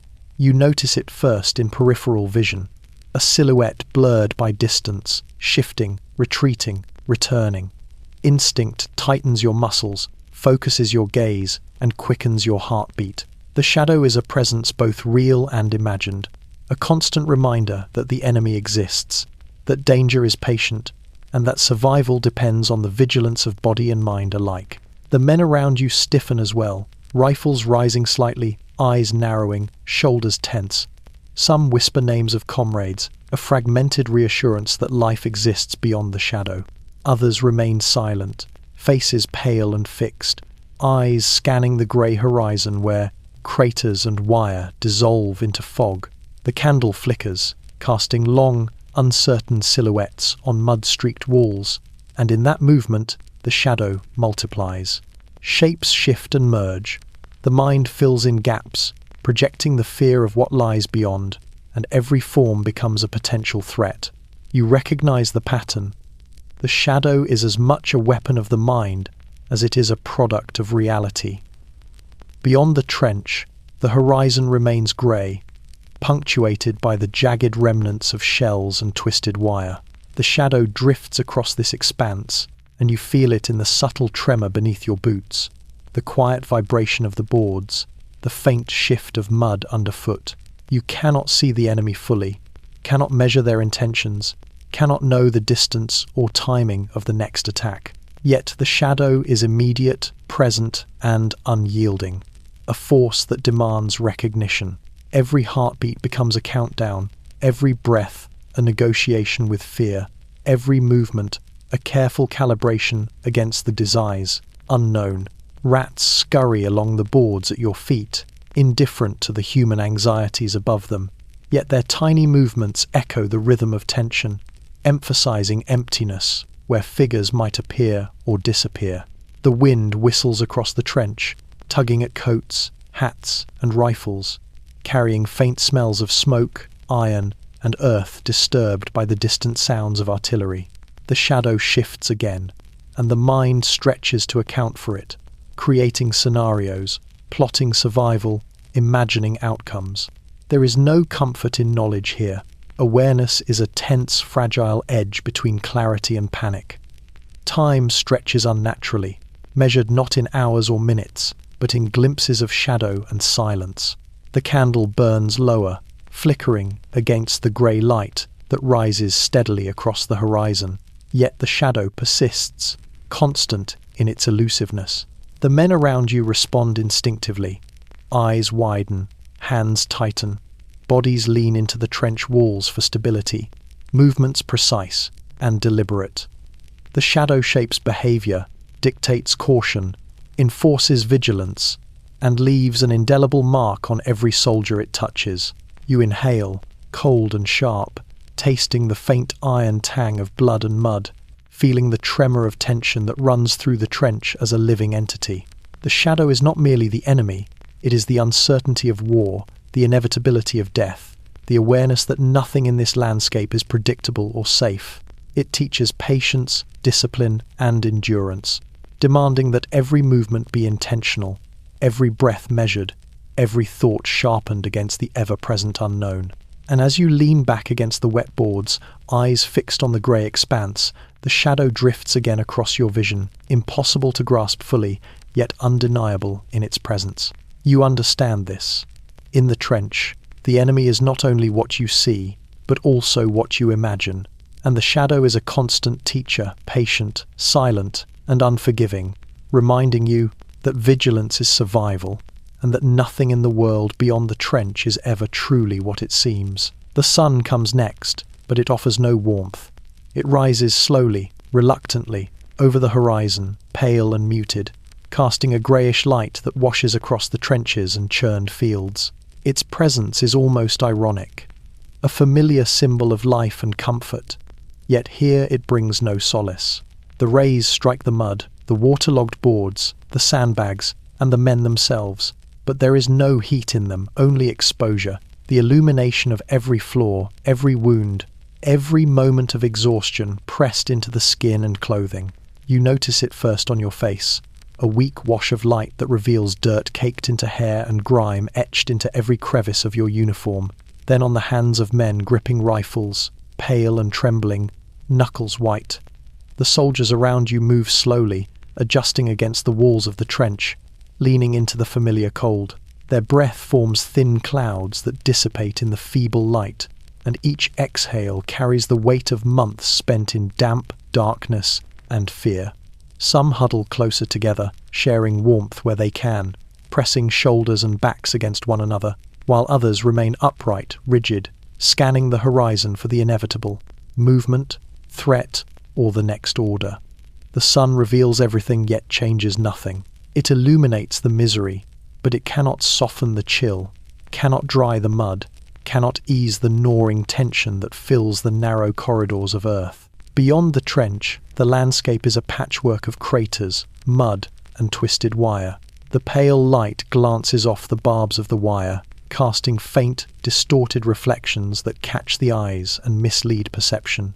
The horizon, long and grey, stretches endlessly, punctuated only by the skeletal remnants of trees and broken earth. Shells have scarred the land into an irregular pattern of destruction, and the sun, powerless in its weak light, merely exposes the damage without offering reprieve.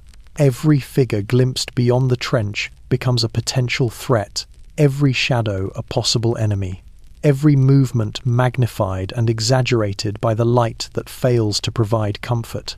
Rats scurry along the wet boards, unaffected by the sun's presence, their small bodies warm and agile as they navigate puddles and mud. Their survival is a reminder of how indifferent the world is to human suffering. Men glance down at them briefly, perhaps envying their immunity to cold and discomfort. Yet even these creatures are bound to the limitations of the trench, movement constrained, life dictated by observation and instinct, survival contingent on patience and precision. Inside, the smell of damp earth, sweat, and faint traces of cordite persists, mingling with the faint sunlight to create an acrid, oppressive atmosphere. Every step on the waterlogged boards, every shift in weight, Every adjustment of coat or rifle is amplified by the tension of anticipation and the unrelenting visibility of the sun. The candle flickers beside you, casting shadows that dance across mud-streaked walls, yet its light is dwarfed by the grey wash spilling from above. The sun illuminates the human and the inhuman alike, faces drawn tight with fear, bodies trembling. The trench is alive with persistent, quiet menace. Time stretches in this half-light. Minutes pass like hours, measured not by clocks but by breaths, shifts, and tremors. The sun, which should provide reassurance, becomes a subtle reminder of vulnerability, the exposure of everything, the impossibility of hiding from the relentless world beyond the trench walls. You press back against the damp mud, drawing what warmth remains from your coat and body, aware that the weak light does nothing to soften the cold that seeps into bones, muscles, and resolve. And as you watch the horizon, grey and endless, illuminated yet unkind, you understand the lesson of the sun that doesn't warm. In this place, even familiar symbols of comfort become reminders of fragility, endurance, and the unyielding reality that survival is measured not by light or hope, but by patience, vigilance, and the quiet ability to endure in a world that refuses mercy. The trenches come next, and they seem alive, not in the way of movement or sound, but in the subtle, insistent way they respond to every presence, every breath, every shift of weight. The walls, built of mud, sandbags, and splintered boards, creak and groan as though sighing under the months of pressure, as if the trench itself absorbs the fear, sweat, and exhaustion of every man within it. You notice it first in the small tremors underfoot, the shifting of boards, and the settling of earth that seems to echo your own heartbeat. The trench is not merely a shelter, it is an entity, patient, watchful, unyielding, and deeply alive. The men around you move cautiously, adjusting against the walls, leaning over puddles, pressing against boards slick with mud and water. Their breaths fog the cold air, mingling with the faint scent of damp earth, iron, and the lingering tang of smoke. Every sound, a cough, a whisper, a shifting weight resonates through the trench, as though amplified by its living presence. Some soldiers sit huddled, shoulders pressed together, eyes wide, while others stand rigid, gripping rifles, watching the grey horizon where craters and wire dissolve into mist. The trench seems to measure them, each man a participant in its subtle, ongoing conversation of pressure, movement, and endurance. The mud beneath your boots is patient but insistent, a living weight that clings to leather and fabric. Water drips continuously from sagging sandbags, pooling in depressions, creating a quiet, relentless rhythm that punctuates the low groan of boards and the occasional scrape of boots. Rats scuttle along the edges, moving without concern for the human presence, yet their motion only underscores the awareness you feel of every inch of the trench. The walls, wet and leaning, shift subtly as you brush against them, carrying the combined weight of months of construction, repair, and collapse. You realize that the trench remembers, and it holds every imprint, every footstep, every tremor of fear within its soaked, stubborn form. Above, the fog clings low, pressing against the horizon, and distant artillery rumbles faintly, vibrating through the boards and into your bones. Every sound is filtered through the trench, muffled, distorted, exaggerated. It teaches vigilance and patience. Every movement is measured, deliberate, calculated against the living presence of the mud, the boards, the walls themselves. The candle flickers, casting shadows that bend and twist along the mud-streaked walls, reinforcing the sense that the trench is aware of your presence, watching as you adjust, breathe, and endure. Hours stretch in the half-light of dawn. Time loses meaning, measured only in subtle creaks, the steady drip of water, and the quiet rhythm of human and animal movement. Each man inhabiting the trench becomes part of its pulse, their breath, weight, and movement contributing to the ongoing negotiation between survival and surrender. The trench does not hurry, it does not speak, yet its presence is undeniable, patient and inexorable, teaching those within the need for focus, endurance, and humility. You press back against the mud wall, shivering, breath shallow, and feel the subtle exhalations of others mingling with the damp, cold air. The trench seems to sigh along with you, a slow, living rhythm that carries the tension of countless days, nights, and storms. You understand, in this intimate awareness, that survival here is not just about vigilance against the enemy, or the mud, or the shell-pocked earth beyond. It is about understanding the trench itself, respecting its presence, and enduring in quiet synchrony with its patient, unrelenting rhythm.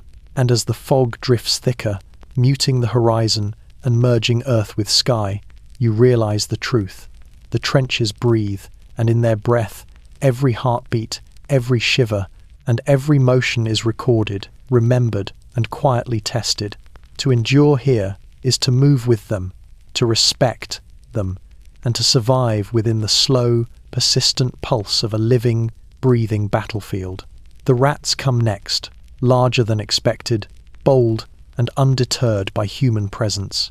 They move along the edges of the trench like tiny sovereigns, their eyes glinting in the dim candlelight, their claws tapping softly against soaked boards. You notice them first in peripheral vision, a quick flash of grey fur, a tail twitching with uncanny precision. Then you hear the faint scratch of movement along mud and wood, a subtle rhythm that intertwines with the heartbeat of the men around you. The rats are everywhere, yet nowhere, inhabiting a world parallel to yours, thriving where humanity struggles, unbound by fear, indifferent to rank, allegiance, or survival. The soldiers flinch subtly as one passes too close, noses wrinkling at the faint, pungent scent carried by their fur. Some mutter curses, others remain silent, pressing rifles closer and gripping the boards for balance. Yet even in their boldness, the rats navigate the trench with practiced agility, slipping over puddles, ducking, under boots, and disappearing into holes between sandbags. They move as if they understand the rhythm of the trench, when to pause, when to advance, and how to survive amid mud, water, and the constant threat of human error. In a way, they are teachers, demonstrating endurance, vigilance, and cunning in a world that has no patience for weakness. The mud clings persistently, resisting both man and beast. Water pools in depressions, boards creak under weight, and yet the rats move unhindered, darting from one shadow to another. The men watch them in brief, furtive glances, aware that every step the rodents take is precise, measured, and effective. There is a subtle terror in their confidence.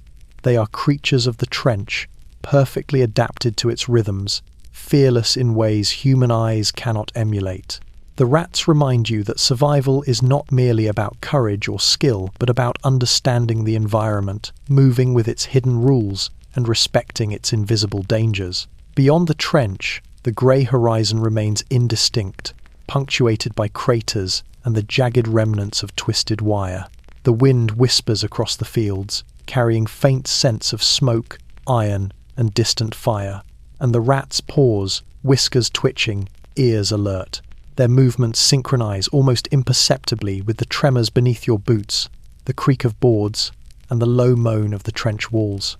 You watch one pause, small body tense, and feel the same instinctive tightening of your own muscles, a reflection of the acute awareness these creatures carry naturally.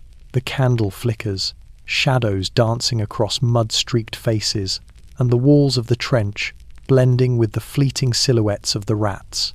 Time stretches, measured not in minutes or hours, but in the subtle shifts of movement, the quiet observation of others, and the constant rhythm of survival.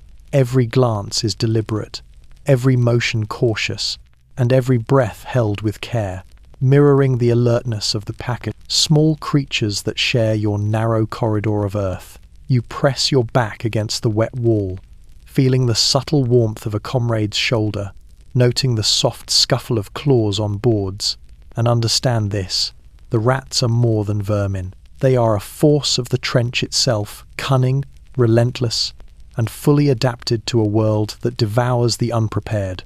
They survive by knowledge, instinct, and precision, and their presence is a quiet reminder that in the trenches, the smallest, most unnoticed creatures often hold the greatest lessons in endurance and vigilance. And as you exhale, the faint scent of fur and earth lingering in the air, you realize the truth of the rats of men.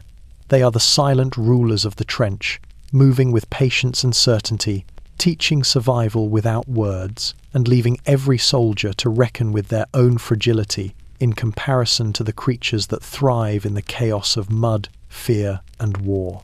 The letters come next, though they are no longer neat or hopeful. They smell of fear, of damp and decay, of ink blurred by rain and trembling hands. Folded into pockets, pressed beneath the straps of rifles, they carry the weight of lives waiting elsewhere, tethered to homes that may never receive their words. You notice them first in the trembling fingers of the men around you, hands slick with mud and sweat, tracing the creased paper as if it can somehow anchor the chaos that surrounds them. Each letter is more than ink on paper.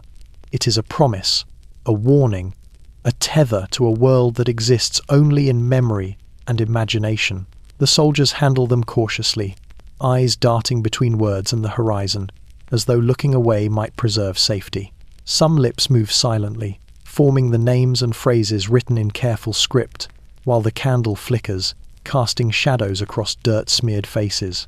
You realize quickly that these letters are both comfort and torment. They remind the men of what they fight to preserve, yet also of what may be lost forever. The air is thick with the smell of mud and iron, and the faint scent of old ink lingers, carried in waves with the wind that seeps through sandbags and crevices in the boards. One man holds a folded sheet in his hands, trembling, fingers pressing lightly against the words that have travelled weeks, perhaps months, from home. He inhales deeply, and the paper smells faintly of soap and tobacco, but the odour is overpowered by the coppery tang of fear that seems to cling to the page itself. It is an inescapable presence, subtle but persistent, threading through the trench like a living thing. You notice the way his shoulders tighten, the way his jaw clenches, and the faint shiver that runs through him, all responses to the invisible weight carried in those fragile folds. The trench itself seems to amplify this sensation. Every creak of a board, every drip of water from sagging sandbags, every whisper of the wind carries the scent and presence of the letters further into the awareness of the men. Rats pause in their scuttling, whiskers twitching as they navigate the boards, oblivious to human concerns, yet somehow sensitive to the tension the letters bring. The smell of fear is a collective thing here, a persistent thread that winds through the trench, binding every soldier to the others in silent, anxious understanding. Time stretches thin as the men read and reread the letters, tracing the words, inhaling the faint traces of the writer's presence, and allowing the fear to settle deep into muscle and bone. Each exhale mingles with the damp air, carrying the coppery weight outward, weaving it into the rhythm of the trench. The candle flickers low, shadows stretching long across walls and faces, distorting expressions into spectres of worry and memory. Every subtle sound, a foot shifting, a whisper, a distant murmur, reminds the men that life beyond the paper is uncertain, that the inked words are fragile, and that their own survival is tenuous. You press your back against the wet mud, inhaling carefully, tasting the mix of ink, sweat, iron, and fear that hangs in the air. The letters are more than correspondence. They are markers of hope and despair, of connection and absence. You understand that in the trenches, survival depends not only on vigilance and skill, but on the ability to bear these small, persistent reminders of life elsewhere, reminders that may never return as fully as one hopes. And as the candle gutters low and shadows dance across mud-streaked walls, you realize the lesson of the letters that smell of fear. They are proof that even in the darkest, most unyielding trenches, humanity persists, fragile and trembling, carried in ink, paper, and the faint, lingering scent of fear that marks every heartbeat and every step forward. The footsteps come next, subtle at first, then persistent, vibrating through the boards and mud of the trench like a distant drum. They are not your own, yet they resonate with every nerve, every muscle, every pulse that has grown accustomed to tension. You hear them in the shift of sandbags, in the faint tremor of planks beneath boots, in the almost imperceptible vibration that travels up through knees and spine. Each footfall carries intention, weight, and warning. The trench absorbs them and amplifies them, transforming simple movement into a sound heavy with consequence. The soldiers around you stiffen as the rhythm becomes clearer. Hands tighten on rifles, knuckles white against wet wood, shoulders coiling like springs ready to uncoil at a moment's notice. Some glance toward the entrance of the trench or toward narrow breaks in the walls, eyes scanning for movement, for indication, for the origin of each echo. Others remain still, rigid, listening intently, as if the very act of holding breath might reveal the secret of the footsteps. You notice the subtle ways men adjust, shifting weight, pressing back against walls, knees bent slightly to absorb tremor, bodies aligned with the rhythm of the boards beneath them. Beyond the trench, the field is grey and uneven, scarred by craters and twisted wire, yet the footsteps reverberate as if the earth itself is participating in the echo. The mud, still thick and unyielding, responds under each step, squelching and sucking, carrying the vibration far and wide. The wind carries a faint whisper of movement, blending with distant artillery, the low murmur of men, and the occasional eerie call of a bird or the scuffle of a rat. Each footfall becomes part of a larger symphony, human and non-human, living and spectral, that defines the rhythm of survival in the trenches. You shift slightly, careful not to disturb the fragile balance of sound. Your own boots press against wet boards, mud yielding just enough to remind you of its presence, echoing back in subtle, haunting vibration. The men around you move in concert, adjusting imperceptibly to maintain silence and awareness, their actions synchronized to the faint tremors beneath them. Each step, each pause, each careful placement is a negotiation with the trench itself, an acknowledgement of the unseen weight and power carried in every movement. The candle flickers beside you, shadows stretching and folding across the walls, merging with the echoing steps to create fleeting, ghost-like images.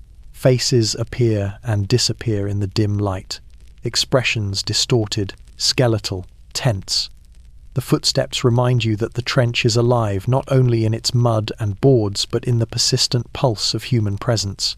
Every movement of a body, every scuff of a boot, every cautious shift resonates through the narrow corridor like a message. Vigilance, endurance, and awareness are as essential as rifles, ammunition, or courage. Hours pass, marked not by light or clock, but by the cadence of these echoes. The men lean, shift, and breathe in rhythm with the sounds, internalizing the lesson of patient observation. Even the rats pause in their scurrying, tiny bodies tense, whiskers twitching, listening to vibrations carried through planks and mud. Outside, distant artillery rumbles faintly, but it is the footsteps that dominate attention, persistent, insistent, and alive in a way that reminds every soldier that the trench is both refuge and instrument, alive with motion, weight, and consequence. And as you press back against the wet, leaning walls, knees bent, muscles coiled, you understand the truth of the footsteps that echo. Survival in this place is not just action, not just defense, not just instinct. It is listening, learning, moving in quiet synchronicity with the living rhythm of the trench, respecting its presence, and enduring in a world where every sound carries meaning, every vibration demands attention, and every step could be the difference between life and oblivion. The silence comes next, and it is heavier than any sound. It settles over the trench like a thick, damp blanket, pressing against the skin, the lungs, the very bones of the men who huddle within. It is not mere absence of noise. It is a presence in itself, palpable and oppressive, filled with anticipation and dread. You notice it first as a pause between explosions, a stillness that stretches seconds into minutes, where the only movement is the subtle sway of sandbags and the faint drip of water from boards above. In this silence, every breath, Every shiver, every creak of wood is magnified, weighted with meaning. The soldiers around you are frozen in it, bodies tense, eyes scanning the grey horizon, where craters and twisted wire blur into fog. Rifles are gripped tightly, knuckles white, shoulders pressed to boards, every muscle coiled. Some whisper names of comrades or prayers, soft, fleeting sounds swallowed immediately by the air. Others remain rigid, staring at the dull expanse, beyond the trench, ears straining for the faintest vibration that might herald the next bombardment. In this quiet, fear is a living thing, coursing through the men, threading them together in a collective tension that is as tangible as the mud beneath boots. The mud presses, cold and wet, clinging to every inch of exposed fabric, every boot, every hand that rests on a rifle. Water collects in depressions, ripples faintly with the movement of rats scuttling along the edges, their claws tapping a rhythm that only accentuates the silence. The candle flickers weakly, casting shadows that stretch and bend across the walls, creating fleeting shapes that seem to move independently. Even the rats seem attuned to the pause, their small bodies still, whiskers quivering in anticipation. The trench itself exhales in subtle shifts, the walls settling, the boards groaning quietly under weight, all contributing to the oppressive stillness. Outside, the horizon remains grey, scarred with craters and wire, the occasional skeletal tree rising like a sentinel. The silence is deceptive. It carries the memory of previous explosions, the faint reverberations of distant artillery, and the unspoken knowledge that sound could return at any moment. Each man inhabiting the trench is acutely aware of the fragility of this calm, understanding that the next roar could arrive without warning. The silence itself is a weapon, sharpening senses, heightening awareness, forcing the mind to anticipate, imagine, and react, even when nothing yet moves. Time becomes meaningless. Seconds stretch into elongated intervals, measured only by breath, by the subtle movement of bodies, and by the faint drip of water from sagging sandbags. Men rock slightly on their heels, shift weight to relieve numb limbs, but every motion is calculated, deliberate, measured against the possibility of sudden chaos. The candle guttering, the mud's persistent cling, the faint scent of smoke, iron, and wet earth all combine to create a world suspended between destruction and survival, where silence is both a reprieve and a threat. You lean back against the wet wall, muscles coiled, ears straining, breath shallow. The silence teaches patience, endurance, and vigilance. It reminds every soldier that survival is not guaranteed by courage alone, nor by the strength of rifles or the skill of arms. It is the ability to inhabit moments fully, to listen, to anticipate, to endure the oppressive calm before the inevitable storm. The trench waits, patient and unyielding, carrying the memory of explosions, the cries of men, and the persistent presence of fear. And as you press your hands to cold mud, inhaling the faintly metallic scent, you understand the lesson of the silence between shells. It is more than absence. It is a living force, a measure of tension and endurance, a reminder that even in stillness, the trench teaches survival. Every heartbeat, every shiver, every breath becomes an act of persistence, a quiet defiance against the inevitability waiting beyond the walls. The rain comes next, a persistent, unrelenting presence that saturates the trench and presses into every man with the subtle insistence of inevitability. It is not a gentle drizzle, nor a cleansing shower, but a cold, grey wash that seeps through coats, scarves, and boots, filling every crevice with water that has no mercy. You notice it first on your face, stinging like fine needles, then in your hair, down your neck, soaking the fabric that has long ceased to repel moisture. Each drop carries weight, cold and sharp, reminding you that the trench is not merely a shelter, but a world defined by endurance and exposure. The soldiers around you huddle and shift, trying to conserve what warmth remains, yet the rain penetrates even the closest contact. Shoulders pressed together, hands gripping rifles slick with water and mud, bodies tremble in quiet, exhausted resistance. Some murmur prayers or fragments of memory, attempting to impose a sense of control against the pervasive damp. Others remain still, staring blankly at the grey horizon beyond the trench, eyes wide, faces pale, teeth chattering softly in response to the chill. The rain presses relentlessly, a physical and mental weight that tests patience as much as strength. The mud swells under each step, water pooling in depressions, clinging stubbornly to boots and boards, threatening to swallow them entirely. Rats scurry along edges, their fur slick with moisture, indifferent to human suffering, yet somehow embodying the quiet resilience that the men struggle to emulate. The boards creak under shifting weight, water dripping through gaps in sandbags, forming tiny waterfalls that hiss softly against mud-streaked walls. Every sound is amplified by the wet air, each drop echoing like a subtle drum, a reminder that life in the trench is measured in resistance to the smallest pressures. The horizon beyond is a uniform grey, indistinct and endless, punctuated only by craters filled with water, jagged remnants of barbed wire, and skeletal trees stripped bare by shellfire. The rain blurs their shapes, merging land and sky into a uniform wash of cold, wet despair. Every movement beyond the trench is obscured, every potential threat hidden in sheets of falling water.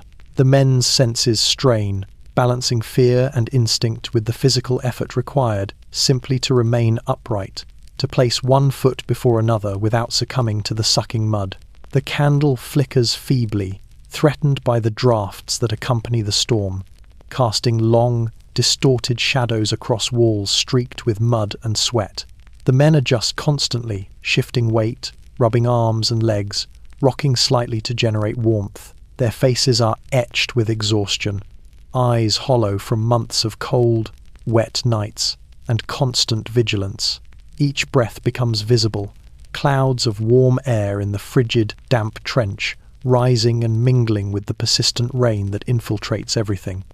Hours pass, or perhaps only minutes' time is, indistinct, measured only by the relentless rhythm of the rain and the subtle groan of the trench under its persistent weight.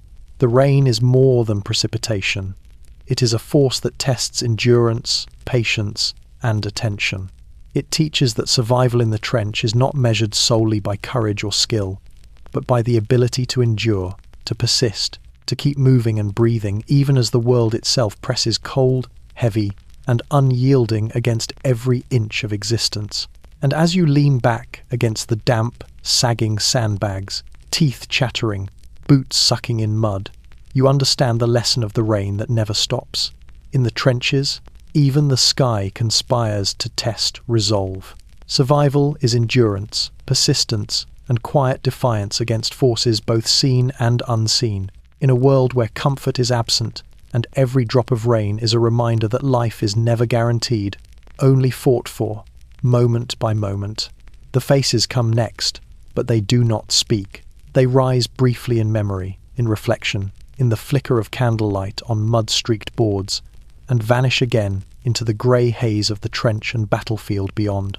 You notice them first in peripheral glimpses, a shadow that suggests a jawline, a pale cheek illuminated faintly by light, eyes staring into nothing.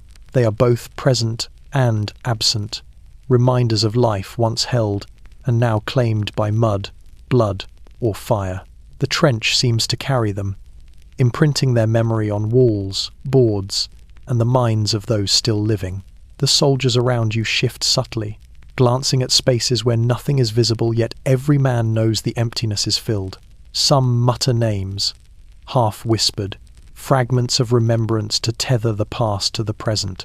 Others remain rigid, gripping rifles with white-knuckled hands, eyes scanning the grey horizon, expecting the dead to merge with the living, to return as ghosts in motion.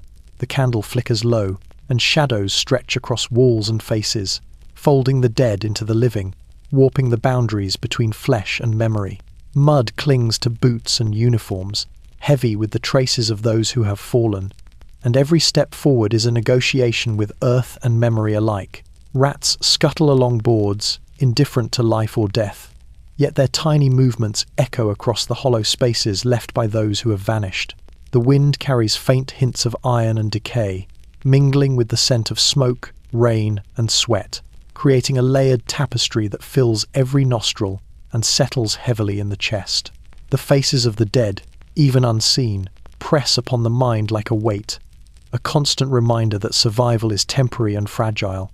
Outside the trench, the horizon remains a uniform grey, punctuated only by craters, twisted wire, and the skeletal forms of broken trees. You glimpse shapes in the mist, perhaps living men, perhaps memories of the dead, and every fleeting motion sends a ripple of tension through the trench. Soldiers adjust instinctively, feet shifting on wet boards, shoulders hunching, muscles coiling in anticipation.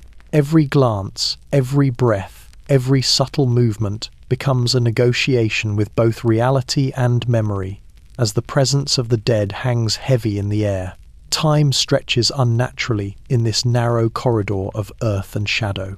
Minutes fold into hours, measured by subtle tremors, creaks of boards, and the faint, ghostly impressions of faces that may never have truly left. The candle flickers again, elongating shadows that twist and merge with imagined features, and for a moment it is impossible to distinguish the living from those claimed by mud, fire, or shell. The dead are present not as flesh but as memory, as warning, as silent testimony to the inevitability of mortality in the trenches.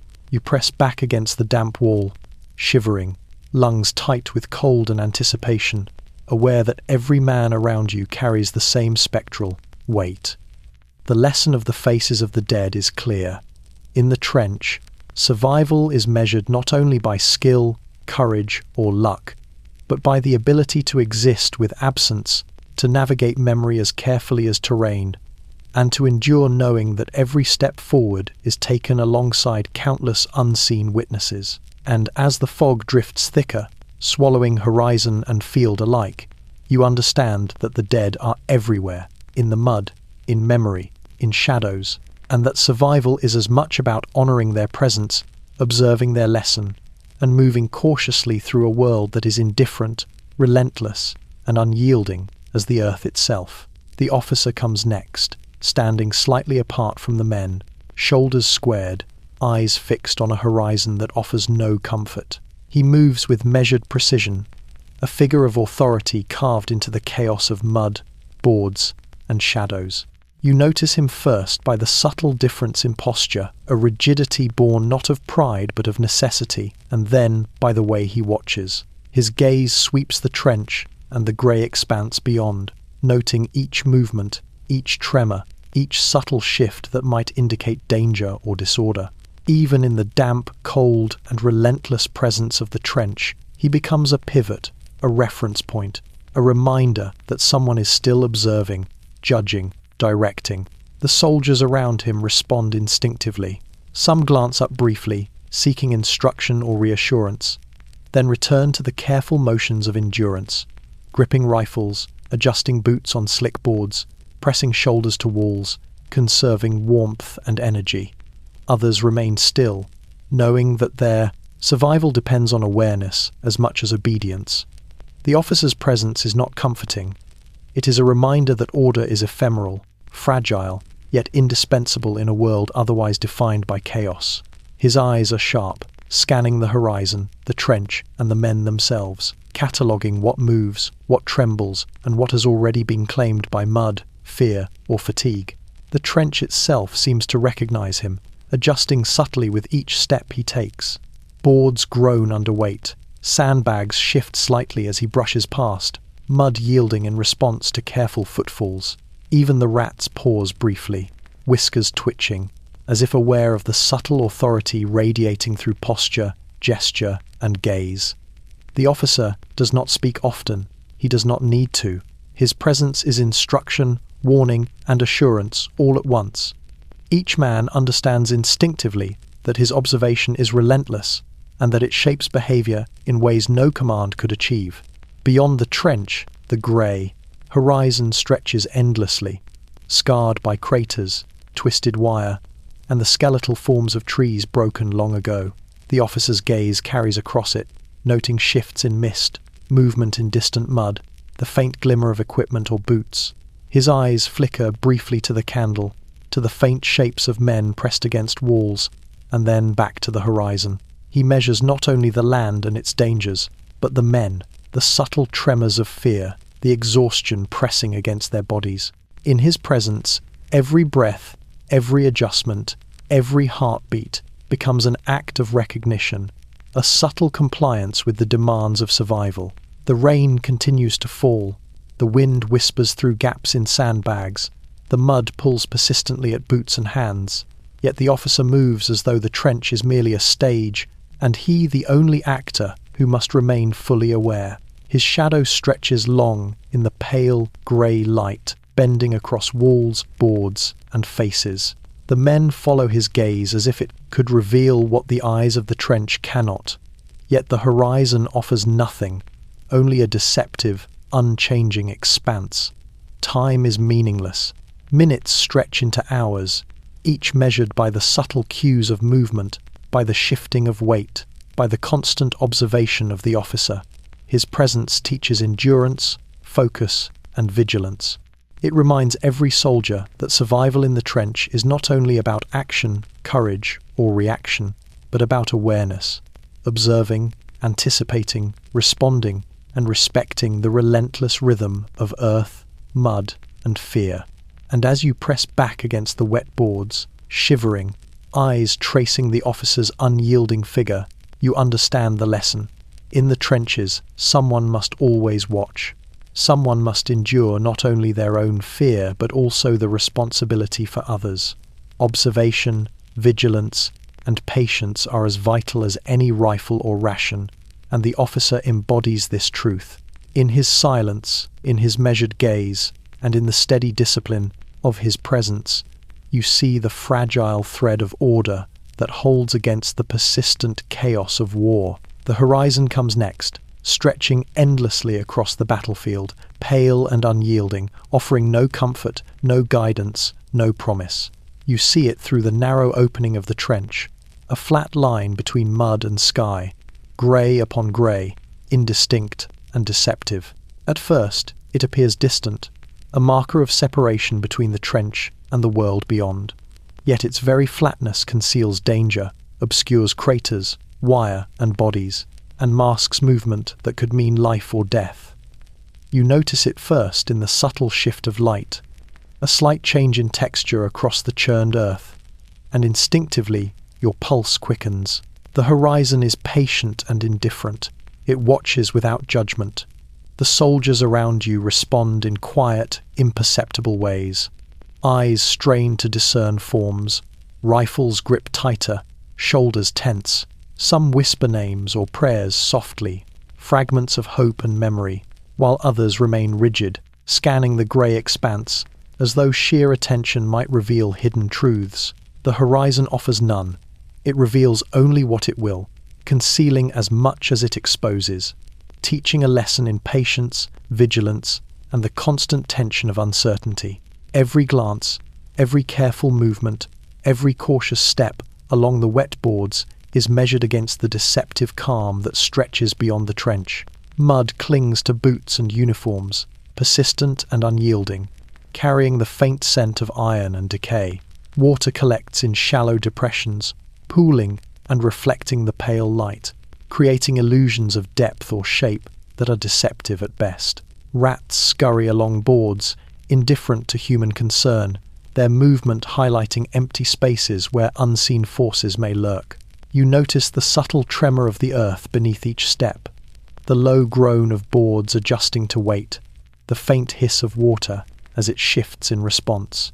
The horizon stretches, indifferent, yet its presence amplifies every sensation, every uncertainty, every shiver of anticipation that threads through the men in the trench. Beyond, the field is scarred with craters and wire, remnants of shellfire and human activity, yet the horizon smooths and flattens the chaos into a uniform grey expanse. Every shadow is suspect, every movement magnified and amplified by distance and mist. The men respond instinctively, adjusting posture, tightening grips on rifles, shifting weight to maintain balance on wet, unstable boards. Even the faintest motion beyond the trench carries significance.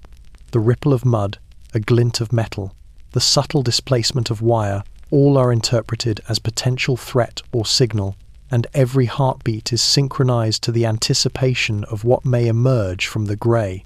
The candle flickers weakly beside you, shadows dancing across mud-streaked walls and faces, merging with the distant horizon to create a world simultaneously visible and unknowable. The horizon does not care for recognition, observation, or intent.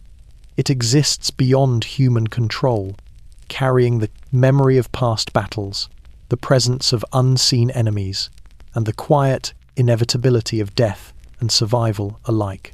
The men shift subtly, whisper fragments of memory or reassurance, yet all are aware that the horizon neither judges nor aids.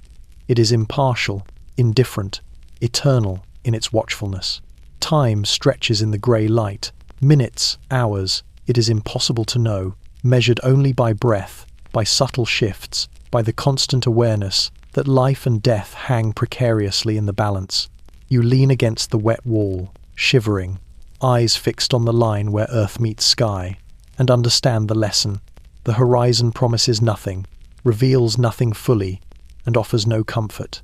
It is a constant reminder that survival depends not on expectation or hope, but on observation, patience, and endurance. And as the fog drifts in from the distant fields, curling over craters and wire, you realize the truth of the horizon that promises nothing. It is eternal, indifferent, and unyielding. Every movement, every breath, every step taken in its presence is measured against uncertainty, and the only path to endurance is careful, deliberate awareness, a recognition that in the trench, nothing is guaranteed, and everything must be earned one cautious, deliberate moment at a time. The mud comes next, heavier than ever, pressing against boots, uniforms, and flesh, as though it has learned to claim more than just footing. It is cold, unyielding, and omnipresent, seeping into every seam, every fold, every crevice, meant to protect. You notice it first in your toes, sinking slightly, a subtle resistance that warns of the tenacity beneath. Then it creeps up your legs, clinging to trousers, boots, and stockings, stubbornly pulling at every movement. It is not passive. It grips, resists, and consumes, reminding you in every step that survival here is as much about endurance as it is about awareness. The soldiers around you struggle in the same relentless embrace. Boots stick, souls suctioned by the saturated earth. Every movement requires deliberate, measured effort, knees bent, weight distributed carefully, arms tensed for balance. Some curse under breath, others remain silent, faces drawn tight with concentration. Mud clings to rifles, coats, and gloves, adding weight and making each action more laborious. Even the simplest gesture, lifting a foot, shifting a shoulder, leaning against a sandbag, becomes a negotiation with a substance that neither rests nor forgives. Rats scurry along boards and edges, seemingly unaffected by the viscous grip of mud, navigating it with agility and purpose. They move with a confidence the men can only envy, slipping past ankle-deep water and sludge without hesitation. The contrast is unnerving. Here are creatures thriving where humans struggle, a quiet testament to the power and persistence of life, adapted to adversity. Every glance at their effortless motion underscores the patience and attention required of the men who inhabit the trench. The trench itself seems alive, adjusting to the presence of mud that has swollen over weeks of rain and shellfire. Boards creak and bend under weight, sagging slightly in response to pressure. Sandbags shift, water pooling beneath them in shallow rivulets. The walls exhale, slowly, with the subtle tremor of earth settling. Every sound, every vibration, is amplified in this confined corridor, emphasizing the persistent threat and teaching that caution must accompany every movement. One misjudged step can mean a fall, a scrape, or a slip into standing water that conceals hidden hazards. Beyond the trench, the horizon is grey, indistinct, and deceptively calm.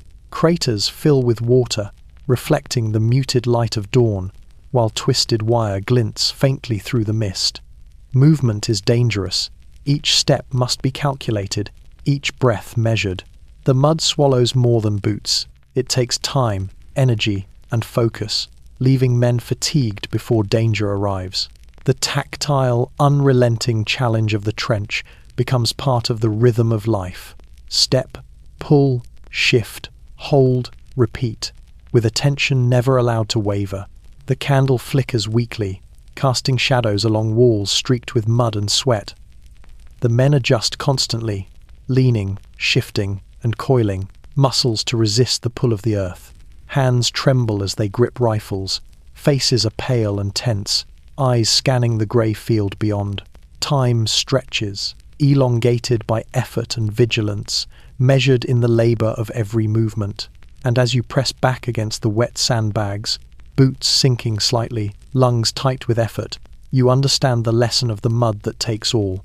Survival here is measured not in courage or skill alone, but in persistence, awareness, and patience. The trench, the earth, the mud itself are adversaries as much as any enemy. To endure, to persist, to move another inch through this relentless grasp is itself an act of triumph, one that must be repeated endlessly, with vigilance and care, as the trench waits, patient, unyielding, and absolute. The screams come next, cutting through the trench like jagged shards of sound, only to meld seamlessly into the ambient chaos that has settled over the battlefield. They are human, yet distorted by distance, mud, and fog, stretched thin by the endless hours of waiting and anticipation. You notice them first, as isolated bursts a cry from a comrade, a shriek from a man who has fallen, or a whisper carried on the wind that might be imagined as much as real. Each one pierces the tense rhythm of the trench, forcing attention, tightening muscles, quickening the pulse, and then, just as suddenly, blending into the ambient roar of artillery, the drip of water, and the subtle creaks of boards beneath boots. The men around you respond instinctively. Shoulders tense, fingers curl around rifles, teeth clench as every nerve anticipates what the next cry might signify. Some whisper prayers, others call softly for names they hope still have meaning. The candle flickers in the dim trench light, casting shadows that stretch and collapse, merging faces and walls into uncertain forms. Every sound is magnified here, distorted, feeding into a heightened awareness where perception and imagination collide. The screams are part of the trench now, stitched into its rhythm, a persistent echo that binds every living soul within its narrow walls. The mud clings to boots, trousers, and gloves, damp and unyielding, carrying the faint coppery tang of iron that mingles with the screams. Rats scuttle along edges, claws tapping against boards, oblivious to the human distress. Yet their presence emphasizes the persistence of life amid chaos. The men adjust subtly, leaning, shifting, pressing closer together, each movement a negotiation with both the earth and the unrelenting noise that surrounds them. Even breathing becomes an act measured against the background of sound. Every inhale and exhale weighed with care to avoid distraction or loss of focus. Beyond the trench, the horizon stretches, grey and scarred, punctuated by craters and jagged wire.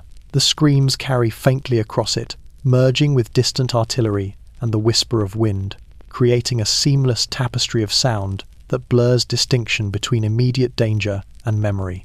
Some sounds belong to living men, some are echoes of the dead, some are figments conjured by fear sharpened to a fine edge.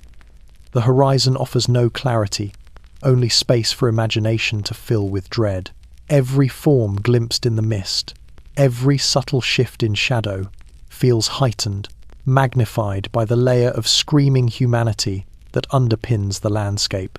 The candle flickers lower, shadows stretching across mud-streaked walls and faces. Men remain alert, shifting weight cautiously, gripping rifles, and coiling muscles against the tension. Their faces are pale and etched with exhaustion, eyes haunted by months of exposure to the cold, damp, and persistent threat. The screams teach endurance, patience, and focus. They are markers, reminders, that every sound carries meaning. Every moment is fraught with consequence, and every heartbeat must be synchronized with vigilance. Time stretches, indeterminate, measured only by the persistence of sound and the subtle rhythm of anticipation it imposes. The trench hums with it, alive with tension, fear, and the persistent presence of life that refuses to be silenced. You lean against the wet boards, shivering, eyes tracing the shadows, ears straining for the next fragment of sound. The screams that blend are more than cries. They are teachers, carriers of memory and warning, and reminders that survival is as much about listening, observing, and enduring as it is about courage or action. And as the fog drifts thick across the horizon, merging craters and wire into a uniform grey, you understand the lesson of the screams that blend. They are never singular, never fully distinct, but part of the pulse of the trench itself. To survive is to exist within this tapestry of noise and tension, to endure in a world where every sound shapes perception, every echo carries consequence, and every cry, whether near or far, living or remembered, demands awareness, patience, and relentless vigilance. The footing comes next, treacherous and untrustworthy, a subtle adversary beneath every step. You notice it immediately as you press forward along the boards that line the trench, the slick wood yielding slightly, threatening to shift under weight. Mud clings to boots, sucking at soles, resisting movement, and pulling you into a slow, persistent struggle. Each step requires deliberation, a negotiation between balance and urgency, between instinct and patience. One miscalculation, and a foot slides, a knee sinks, and a small misstep can cascade into catastrophe. Here, in the trench, even the ground conspires against you. The men around you move cautiously, boots pressed carefully onto saturated boards, shoulders hunched against the cold, eyes alert to every subtle shift beneath them. Some whisper, softly, to break the tension, fragments of reassurance or prayer, while others remain rigid, muscles taut, scanning the walls, the boards, and the mud beyond. Even a small stumble echoes, unnaturally through the narrow corridor, alerting everyone to the fragility of balance and the constant threat that lurks not only in shells or gunfire, but in the very earth beneath their feet. Mud, thick and unyielding, infiltrates every seam of boots and coat. Water collects in depressions along the boards, pooling and creating slippery patches that demand careful negotiation. Rats scuttle along edges, navigating effortlessly, while men struggle to maintain stability. Their small, nimble movements accentuate the contrast, a reminder of human vulnerability in a world adapted to survival through instinct, patience, and agility. The boards beneath creak and groan with every step, amplifying the tension, as though the trench itself is aware of every misstep, every shift, and every subtle loss of balance. The horizon beyond the trench remains grey and uninviting, punctuated by craters, twisted wire, and skeletal trees. Each step toward it carries weight, not just physical but mental, awareness heightened by months of exposure to cold, mud, and uncertainty. The earth itself is a trap, hiding holes and hollows beneath water, concealing the debris of battle, and offering only the faintest hints of stability. Every footfall must be deliberate, calculated, a small victory against the constant pull of gravity, mud, and fatigue. Candlelight flickers along the walls, casting shadows that stretch, collapse, and merge with the grey mist beyond the trench. Faces are pale and drawn, eyes wide with concentration, hands gripping rifles with tension visible in every joint. Every movement is slowed, considered, synchronized to the rhythm of boards, mud, and each other. The soldiers have learned to read subtle shifts in the trench, to anticipate instability, and to move in quiet communication with the earth, the boards, and the walls that lean in against them. Time becomes unmeasurable, stretched thin by the effort of maintaining balance against relentless forces. Each minute is measured in inches traversed, each breath weighed against the energy expended to avoid slipping, sinking, or losing footing entirely. The trench teaches patience, humility, and precision, a slow lesson in endurance and awareness. It is not merely a matter of courage or will, it is the careful negotiation of every step, every shift, every subtle interaction with the living, breathing earth. And as you press back against the damp boards, feeling mud pull at your boots and muscles coil against fatigue, you understand the lesson of the footing that betrays. Survival in the trench is not only about facing the enemy, but about mastering the terrain itself. Every step is a negotiation, every inch a quiet act of defiance, and every careful movement is a reminder that in this world, even the ground beneath you can be a silent, patient adversary, demanding vigilance, respect, and endurance. The silence comes next, but it is not quiet. It is a presence so dense, so complete, that it screams louder than any cannon or rifle could. It settles over the trench like a heavy fog, pressing against the skin, the lungs, the very consciousness of every man within its narrow walls. You notice it first in the absence of sound between shell bursts, the pause between distant artillery, the hush that seems to swallow your own breath. Every heartbeat is amplified, every rustle of clothing, every shift on boards becomes deafening in its emptiness. The soldiers around you stiffen as well, shoulders tense, hands tightening around rifles. Some whisper prayers or fragments of memories, voices fragile against the oppressive presence. Others remain rigid, faces pale, staring into the grey horizon as if sheer concentration might hold the silence at bay.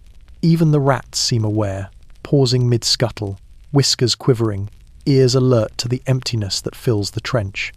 The silence is not passive, it is active, alive, omnipresent, and it magnifies every fear, every doubt, every fleeting thought that passes through the mind.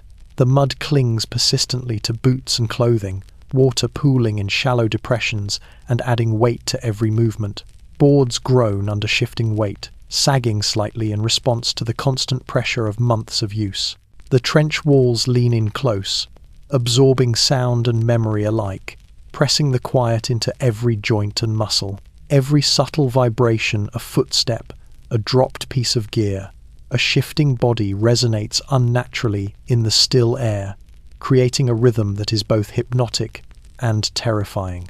In this silence, the trench teaches vigilance in ways that cannon fire never could, to listen, to anticipate, to endure. Beyond the trench, the horizon stretches grey and unyielding, punctuated by jagged wire and scarred craters. Fog drifts low across the field, blurring forms and masking potential threats. The silence extends beyond the boards and mud, encompassing everything, inviting imagination to fill its emptiness.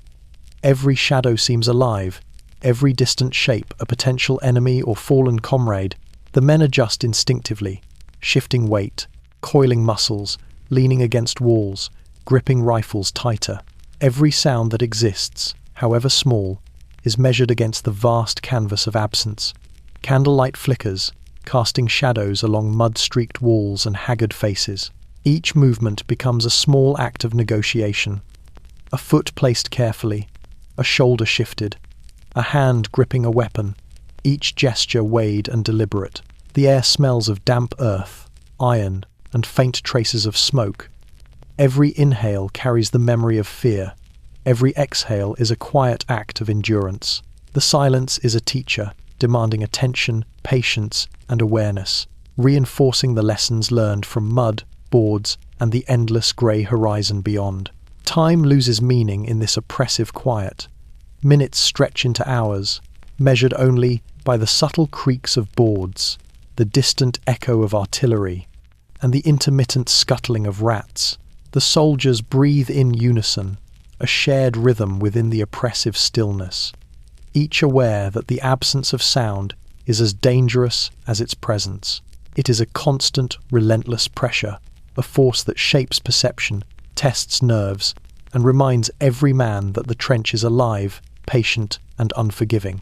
And as you lean back against the wet wall, shivering, breath shallow, eyes tracing shadows that dance with candlelight and fog, you understand the lesson of the silence that screams. Survival here is not only measured by action or courage, but by the ability to endure absence, to anticipate, and to remain present within the oppressive weight of a quiet that is louder than any battle cry. The silence is alive, patient, and absolute, and in it, the trench teaches its most unyielding lesson yet. The fire comes next, though it is distant, a flicker on the horizon, a warning that the world beyond the trench is alive with danger. You notice it first as a subtle glow against the grey expanse, a faint orange bleeding into the muted dawn, and instinctively you stiffen. Its presence is deceptive. It is both illumination and threat, promise and warning. Flames dance atop smouldering earth, consuming debris and remnants of shellfire, and the wind carries their acrid scent, smoke, cordite, and the faint metallic tang of blood. The fire waits patiently, indifferent to men and mud alike, a quiet predator in a landscape of decay. The soldiers around you shift instinctively, gripping rifles tighter, shoulders coiling with anticipation. Some whisper names or prayers, fragments of reassurance against the vast, indifferent field beyond. Others remain rigid, faces pale, eyes fixed on the faint glow. The fire is not close, yet its presence dominates thought. It illuminates the grey horizon, highlighting every crater, every twisted wire, every skeletal tree stripped bare by shellfire. Even the rats pause mid-scuttle, whiskers twitching, as though sensing a subtle threat in the air. The fire, distant and patient, commands attention and respect, a reminder that the world beyond the trench is unforgiving and ever watchful. Mud clings stubbornly to boots, trousers, and gloves, heavy with water, debris, and the faint tang of iron. Boards creak under weight, sagging slightly as soldiers shift cautiously, balancing both their bodies and their awareness of the field beyond. The candle flickers beside you, weak against the pale light of dawn, yet it casts long shadows that merge with the grey mist, creating a surreal reflection of distant flames.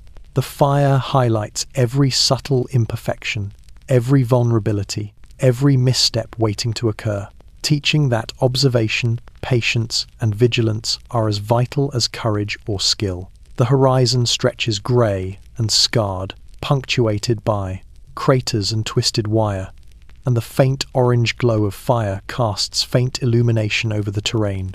Smoke drifts in layers, mixing with the cold, damp air, curling into the trench, carrying the scent of destruction. Each exhale brings a taste of iron and ash, mingling with the ever-present mud and sweat, and every inhalation reinforces the constant awareness that the fire is patient.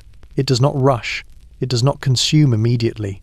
It waits, quietly, as if to remind every soldier that danger and destruction are not always sudden, but persistent, inevitable, and methodical. Time stretches thin, measured by the flicker of candlelight, the distant, slow rise of smoke, and the subtle tremors of boards beneath weight.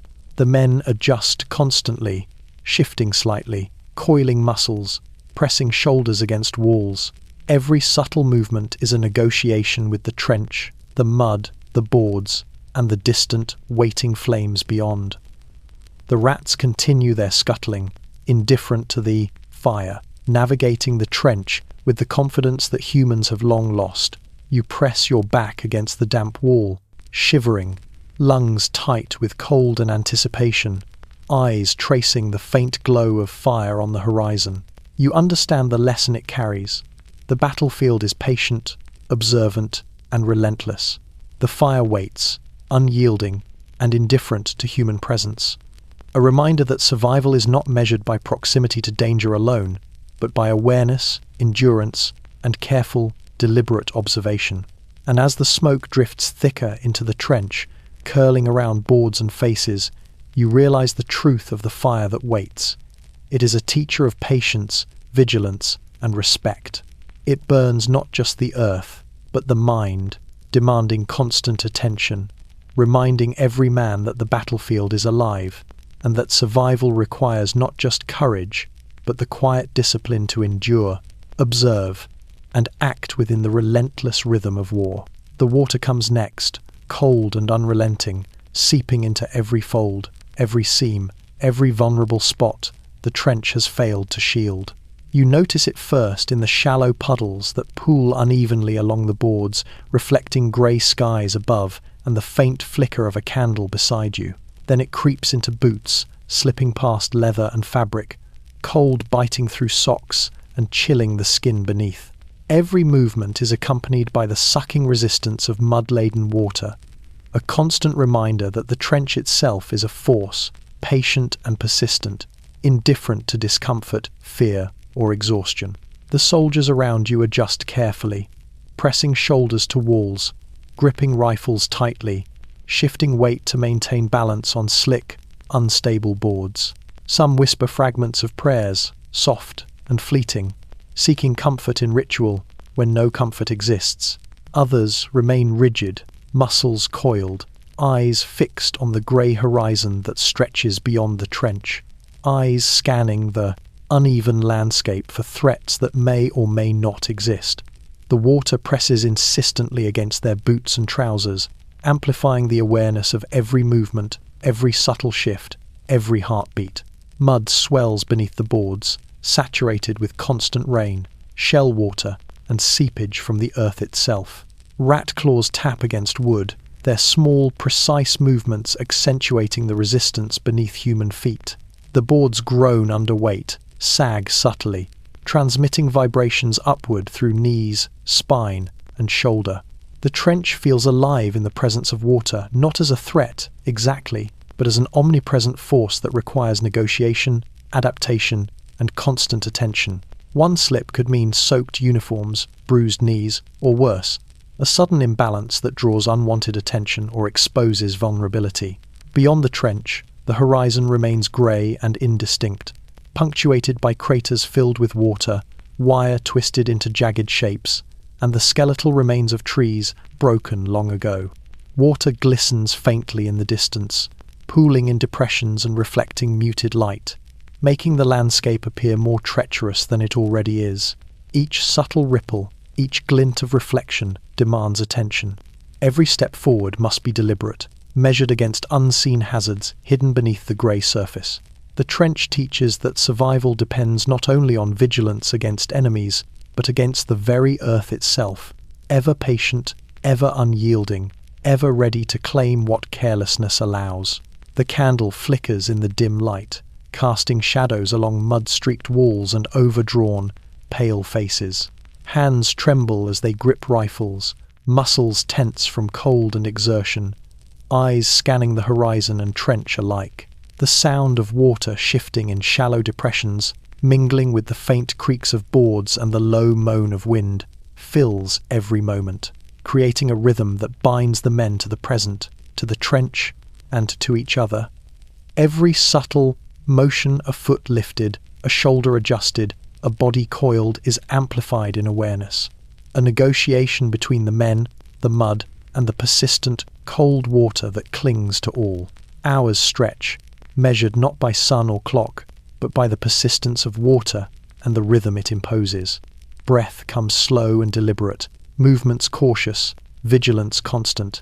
The water is patient, silent, omnipresent, and it teaches endurance, careful observation, and quiet resilience. It is not simply a nuisance or discomfort, it is an instructor, shaping every step, every thought, every reaction, in a trench that is as much alive as the men who inhabit it. And as you press back against damp boards, shivering, lungs tight, boots sinking slightly, you understand the lesson of the water that clings. Survival here is measured not by courage or speed alone, but by persistence, patience, and awareness. The trench, the mud, the rain, and the water teach a relentless truth that life is earned inch by inch, breath by breath, step by step, in a world that waits patiently, indifferently, and unyieldingly. The fog comes next, rolling in thick and unrelenting, swallowing the trench, the horizon, and the scarred fields beyond. It moves like a living thing, curling into corners, pooling in depressions, and clinging to the mud-streaked boards beneath boots. You notice it first as a faint grey haze, brushing against the edges of vision, then, as it thickens, obscuring forms, twisting shadows, and making every movement uncertain. The fog is patient, indifferent, and merciless, erasing distance and context, blending earth and sky into a uniform expanse where danger may lurk unseen. The soldiers around you adjust instinctively, pressing shoulders against walls, gripping rifles tightly, and leaning slightly into one another to preserve warmth and stability. Some whisper softly, fragments of prayer or memory, while others remain rigid, eyes scanning the grey horizon, searching for threats that may or may not exist. The fog forces constant vigilance, turning perception into a delicate, tense negotiation. A sound might be an enemy, a shadow could conceal movement, and every shift of shape is magnified, imagined, or real. The air is thick with anticipation, each breath carrying moisture and a faint tang of iron, mud, and sweat, blending into a tactile reminder that the trench itself is alive with pressure and presence. The boards beneath boots creak and groan, sagging slightly underweight, and the mud clings persistently, pulling at soles and trousers with patient insistence. Rats scuttle along edges, indifferent to human concern, yet their movement echoes unnervingly in the fog, a reminder that life persists even in the unyielding, damp chaos. The men move deliberately, each step carefully measured, every motion a negotiation with the treacherous terrain and the unseen forces beyond. The fog amplifies uncertainty, forcing heightened awareness and focus, and teaching that survival is as much a matter of attention and patience as it is of courage. Beyond the trench, the A-team, horizon has vanished. Craters, wire, and skeletal trees dissolve into the grey mist, leaving nothing to measure distance or depth. Shapes appear suddenly, a flash of movement, a shimmer in the grey, then vanish again, swallowed instantly by the pervasive haze. Each glimpse is a threat, a test, a subtle reminder that the world outside the trench cannot be trusted. The fog erases certainty, leaving only instinct, observation, and endurance, as guides through a landscape designed to punish error and reward patience. Candlelight flickers weakly along walls streaked with mud and sweat, casting elongated shadows that twist with every subtle shift of the trench. Hands tremble as they grip rifles, shoulders coil and uncoil with tension, and every breath is deliberate, conscious, measured against the chill, damp, and the uncertainty pressing in from every direction. The fog carries sound in unpredictable ways, a distant whistle, a soft murmur, a drop of water hitting a board each, amplified, distorted, and merged into the ambient chorus of the trench, where perception and imagination collide. Time stretches infinitely in this suspended world. Minutes blur into hours, measured only by the persistence of fog and the rhythm of cautious movement. The men lean, shift, breathe, and wait, understanding that survival here is not determined by swiftness or strength alone, but by patience, vigilance, and careful observation of every shadow, every movement, and every subtle cue in the grey expanse. And as you press back against the wet boards, lungs tight, boots sinking slightly, eyes straining through the thick haze, you understand the lesson of the fog that swallows. It is patient, indifferent, and absolute. It teaches endurance, careful awareness, and respect for the unseen. In its relentless grey, every heartbeat, every breath, every step becomes deliberate, measured, and necessary, a quiet defiance against a world that offers nothing but uncertainty, concealment, and the persistent threat that waits in the mist. The whispers come next, faint and insidious, threading through the trench like wind through skeletal branches.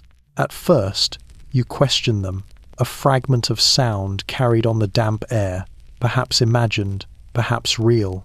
Then they return, subtle, persistent, curling into the narrow corridor and wrapping around every man like an unseen weight.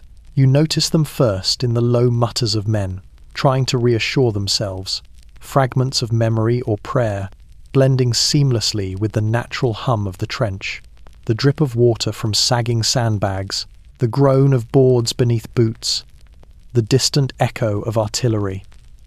The soldiers around you stiffen instinctively, shoulders coil, rifles gripped tightly, eyes scanning the dim grey horizon beyond the trench, as if sight alone could clarify the source of the sound.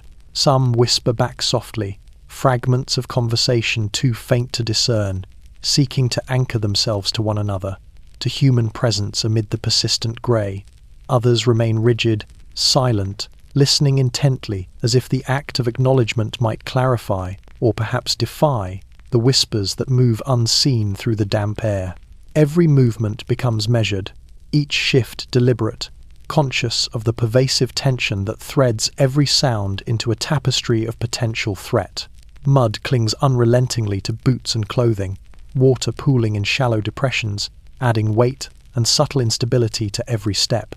The boards beneath groan and creak with each shift of balance, carrying vibrations that merge with the whispers into an almost tangible presence.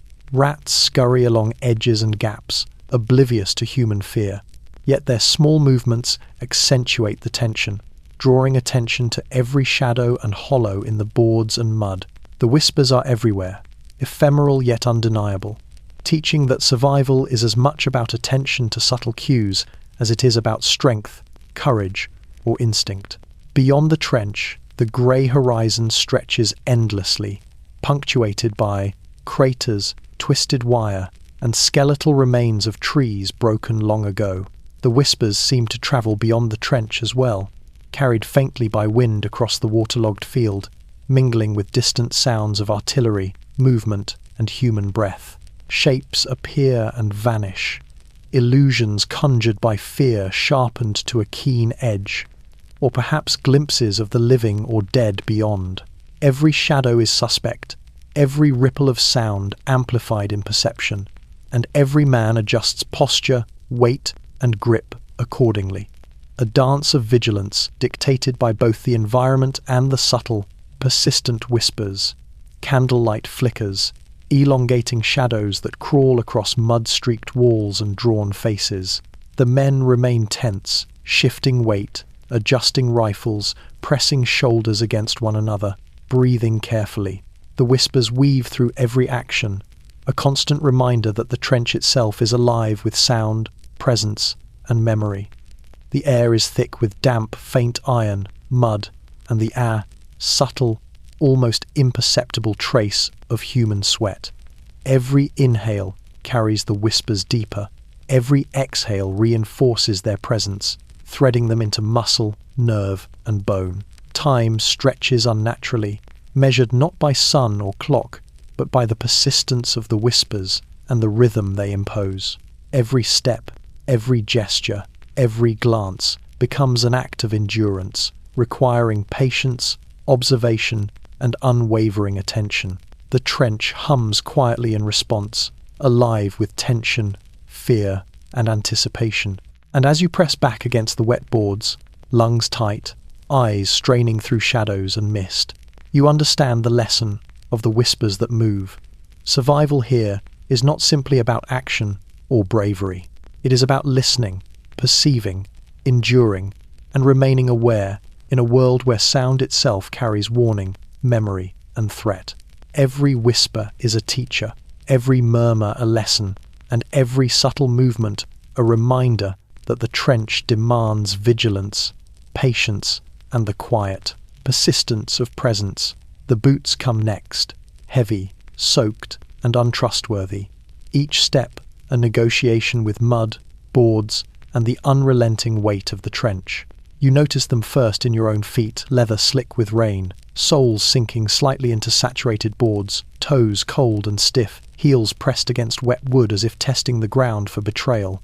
Then you hear the faint, almost imperceptible sounds around you, the shuffle of boots along boards, the subtle slap of soaked soles against mud, the quiet squeak of leather stretching under strain. Each movement is magnified, echoing through the trench and reminding every man that balance is fragile, and a single misstep could cascade into disaster. The soldiers adjust instinctively, pressing weight carefully, shoulders coiled, rifles gripped tightly, eyes scanning the dim, grey horizon beyond. Some whisper softly, fragments of encouragement or prayer, while others remain rigid, muscles tense, silently absorbing the lessons of the boards. the mud, and the relentless pull of exhaustion. The boots betray no favoritism. They are as likely to falter under the most experienced as the newest soldier. One slip could mean boots submerged in water-filled craters, knees bruised on boards, or a stumble that draws unwanted attention from the field beyond. Mud clings stubbornly to every surface: boots, trousers, gloves, and coats, amplifying the strain of each step. Boards creak and bend subtly beneath shifting weight, transmitting vibrations up legs, spine, and shoulder. Rats scuttle along edges, claws tapping lightly, oblivious to human struggles, yet accentuating the treacherous nature of every footfall. The trench becomes a lesson in patience, precision, and endurance, a narrow corridor where each movement carries consequences both immediate and unseen. Beyond the trench, the horizon stretches grey and indistinct, scarred by craters and twisted wire, water pooled in depressions, and skeletal trees stripped bare by shellfire. Each step beyond the boards carries risk, yet even within the trench, missteps can prove costly. Boots, once a simple tool of protection and mobility, become agents of challenge, testing balance, focus, and awareness. Every man must negotiate movement carefully, measuring distance, adjusting weight, and anticipating the subtle give of wood or mud beneath. Candlelight flickers weakly, casting elongated shadows across walls streaked with mud and sweat. Faces are drawn tight, eyes alert, lips pressed together, hands trembling slightly as they grip rifles. The sound of boots moving along boards echoes through the narrow corridor, mingling with distant artillery, wind, and the low groan of settling earth. Time stretches unnaturally in this suspended state, each step measured in effort and concentration, each pause a moment to assess balance, readiness, and survival. The boots teach vigilance, endurance, and humility. They remind men that even the most familiar tools, when combined with fatigue, mud, and exposure, can betray them in a moment. The trench, with its shifting boards, persistent water, and relentless mud, becomes a teacher of patience, awareness, and the delicate art of measured motion. Each footfall is a small victory, each careful shift a defiance against the forces pressing inward from earth, cold, and uncertainty. And as you press back against the damp boards, shivering, muscles coiled, eyes fixed on the grey horizon beyond, you understand the lesson of the boots that stumble. Survival is measured not only in courage or skill, but in persistence, attention, and deliberate action. Every step is an act of endurance, every careful placement a quiet defiance. And in a world that tests everything, even the boots beneath your feet are both adversary and teacher, demanding respect, awareness, and unyielding patience. The day comes next, slow and relentless, and yet it ends nothing. Dawn stretches its pale light over the trench, illuminating mud, boards, and sandbags, without promise, without warmth, without mercy. You notice it first in the grey wash that seeps across the horizon, softening the edges of craters, wire, and skeletal trees, merging land and sky into a uniform, unyielding expanse. The day is neither friend nor foe. It is a measure of endurance, a passage of time that offers clarity but no comfort. Every moment is observed, recorded, and weighed against the endless cycle of waiting, fear, and motion. The soldiers shift instinctively in response, shoulders tense, hands gripping rifles, eyes scanning the horizon for movement, sound, or threat. Some whisper names or prayers softly, fragments of memory clinging to hope, while others remain rigid, muscles coiled, every breath deliberate, every heartbeat synchronized with vigilance. Even in the familiarity of repetition, the day brings no certainty.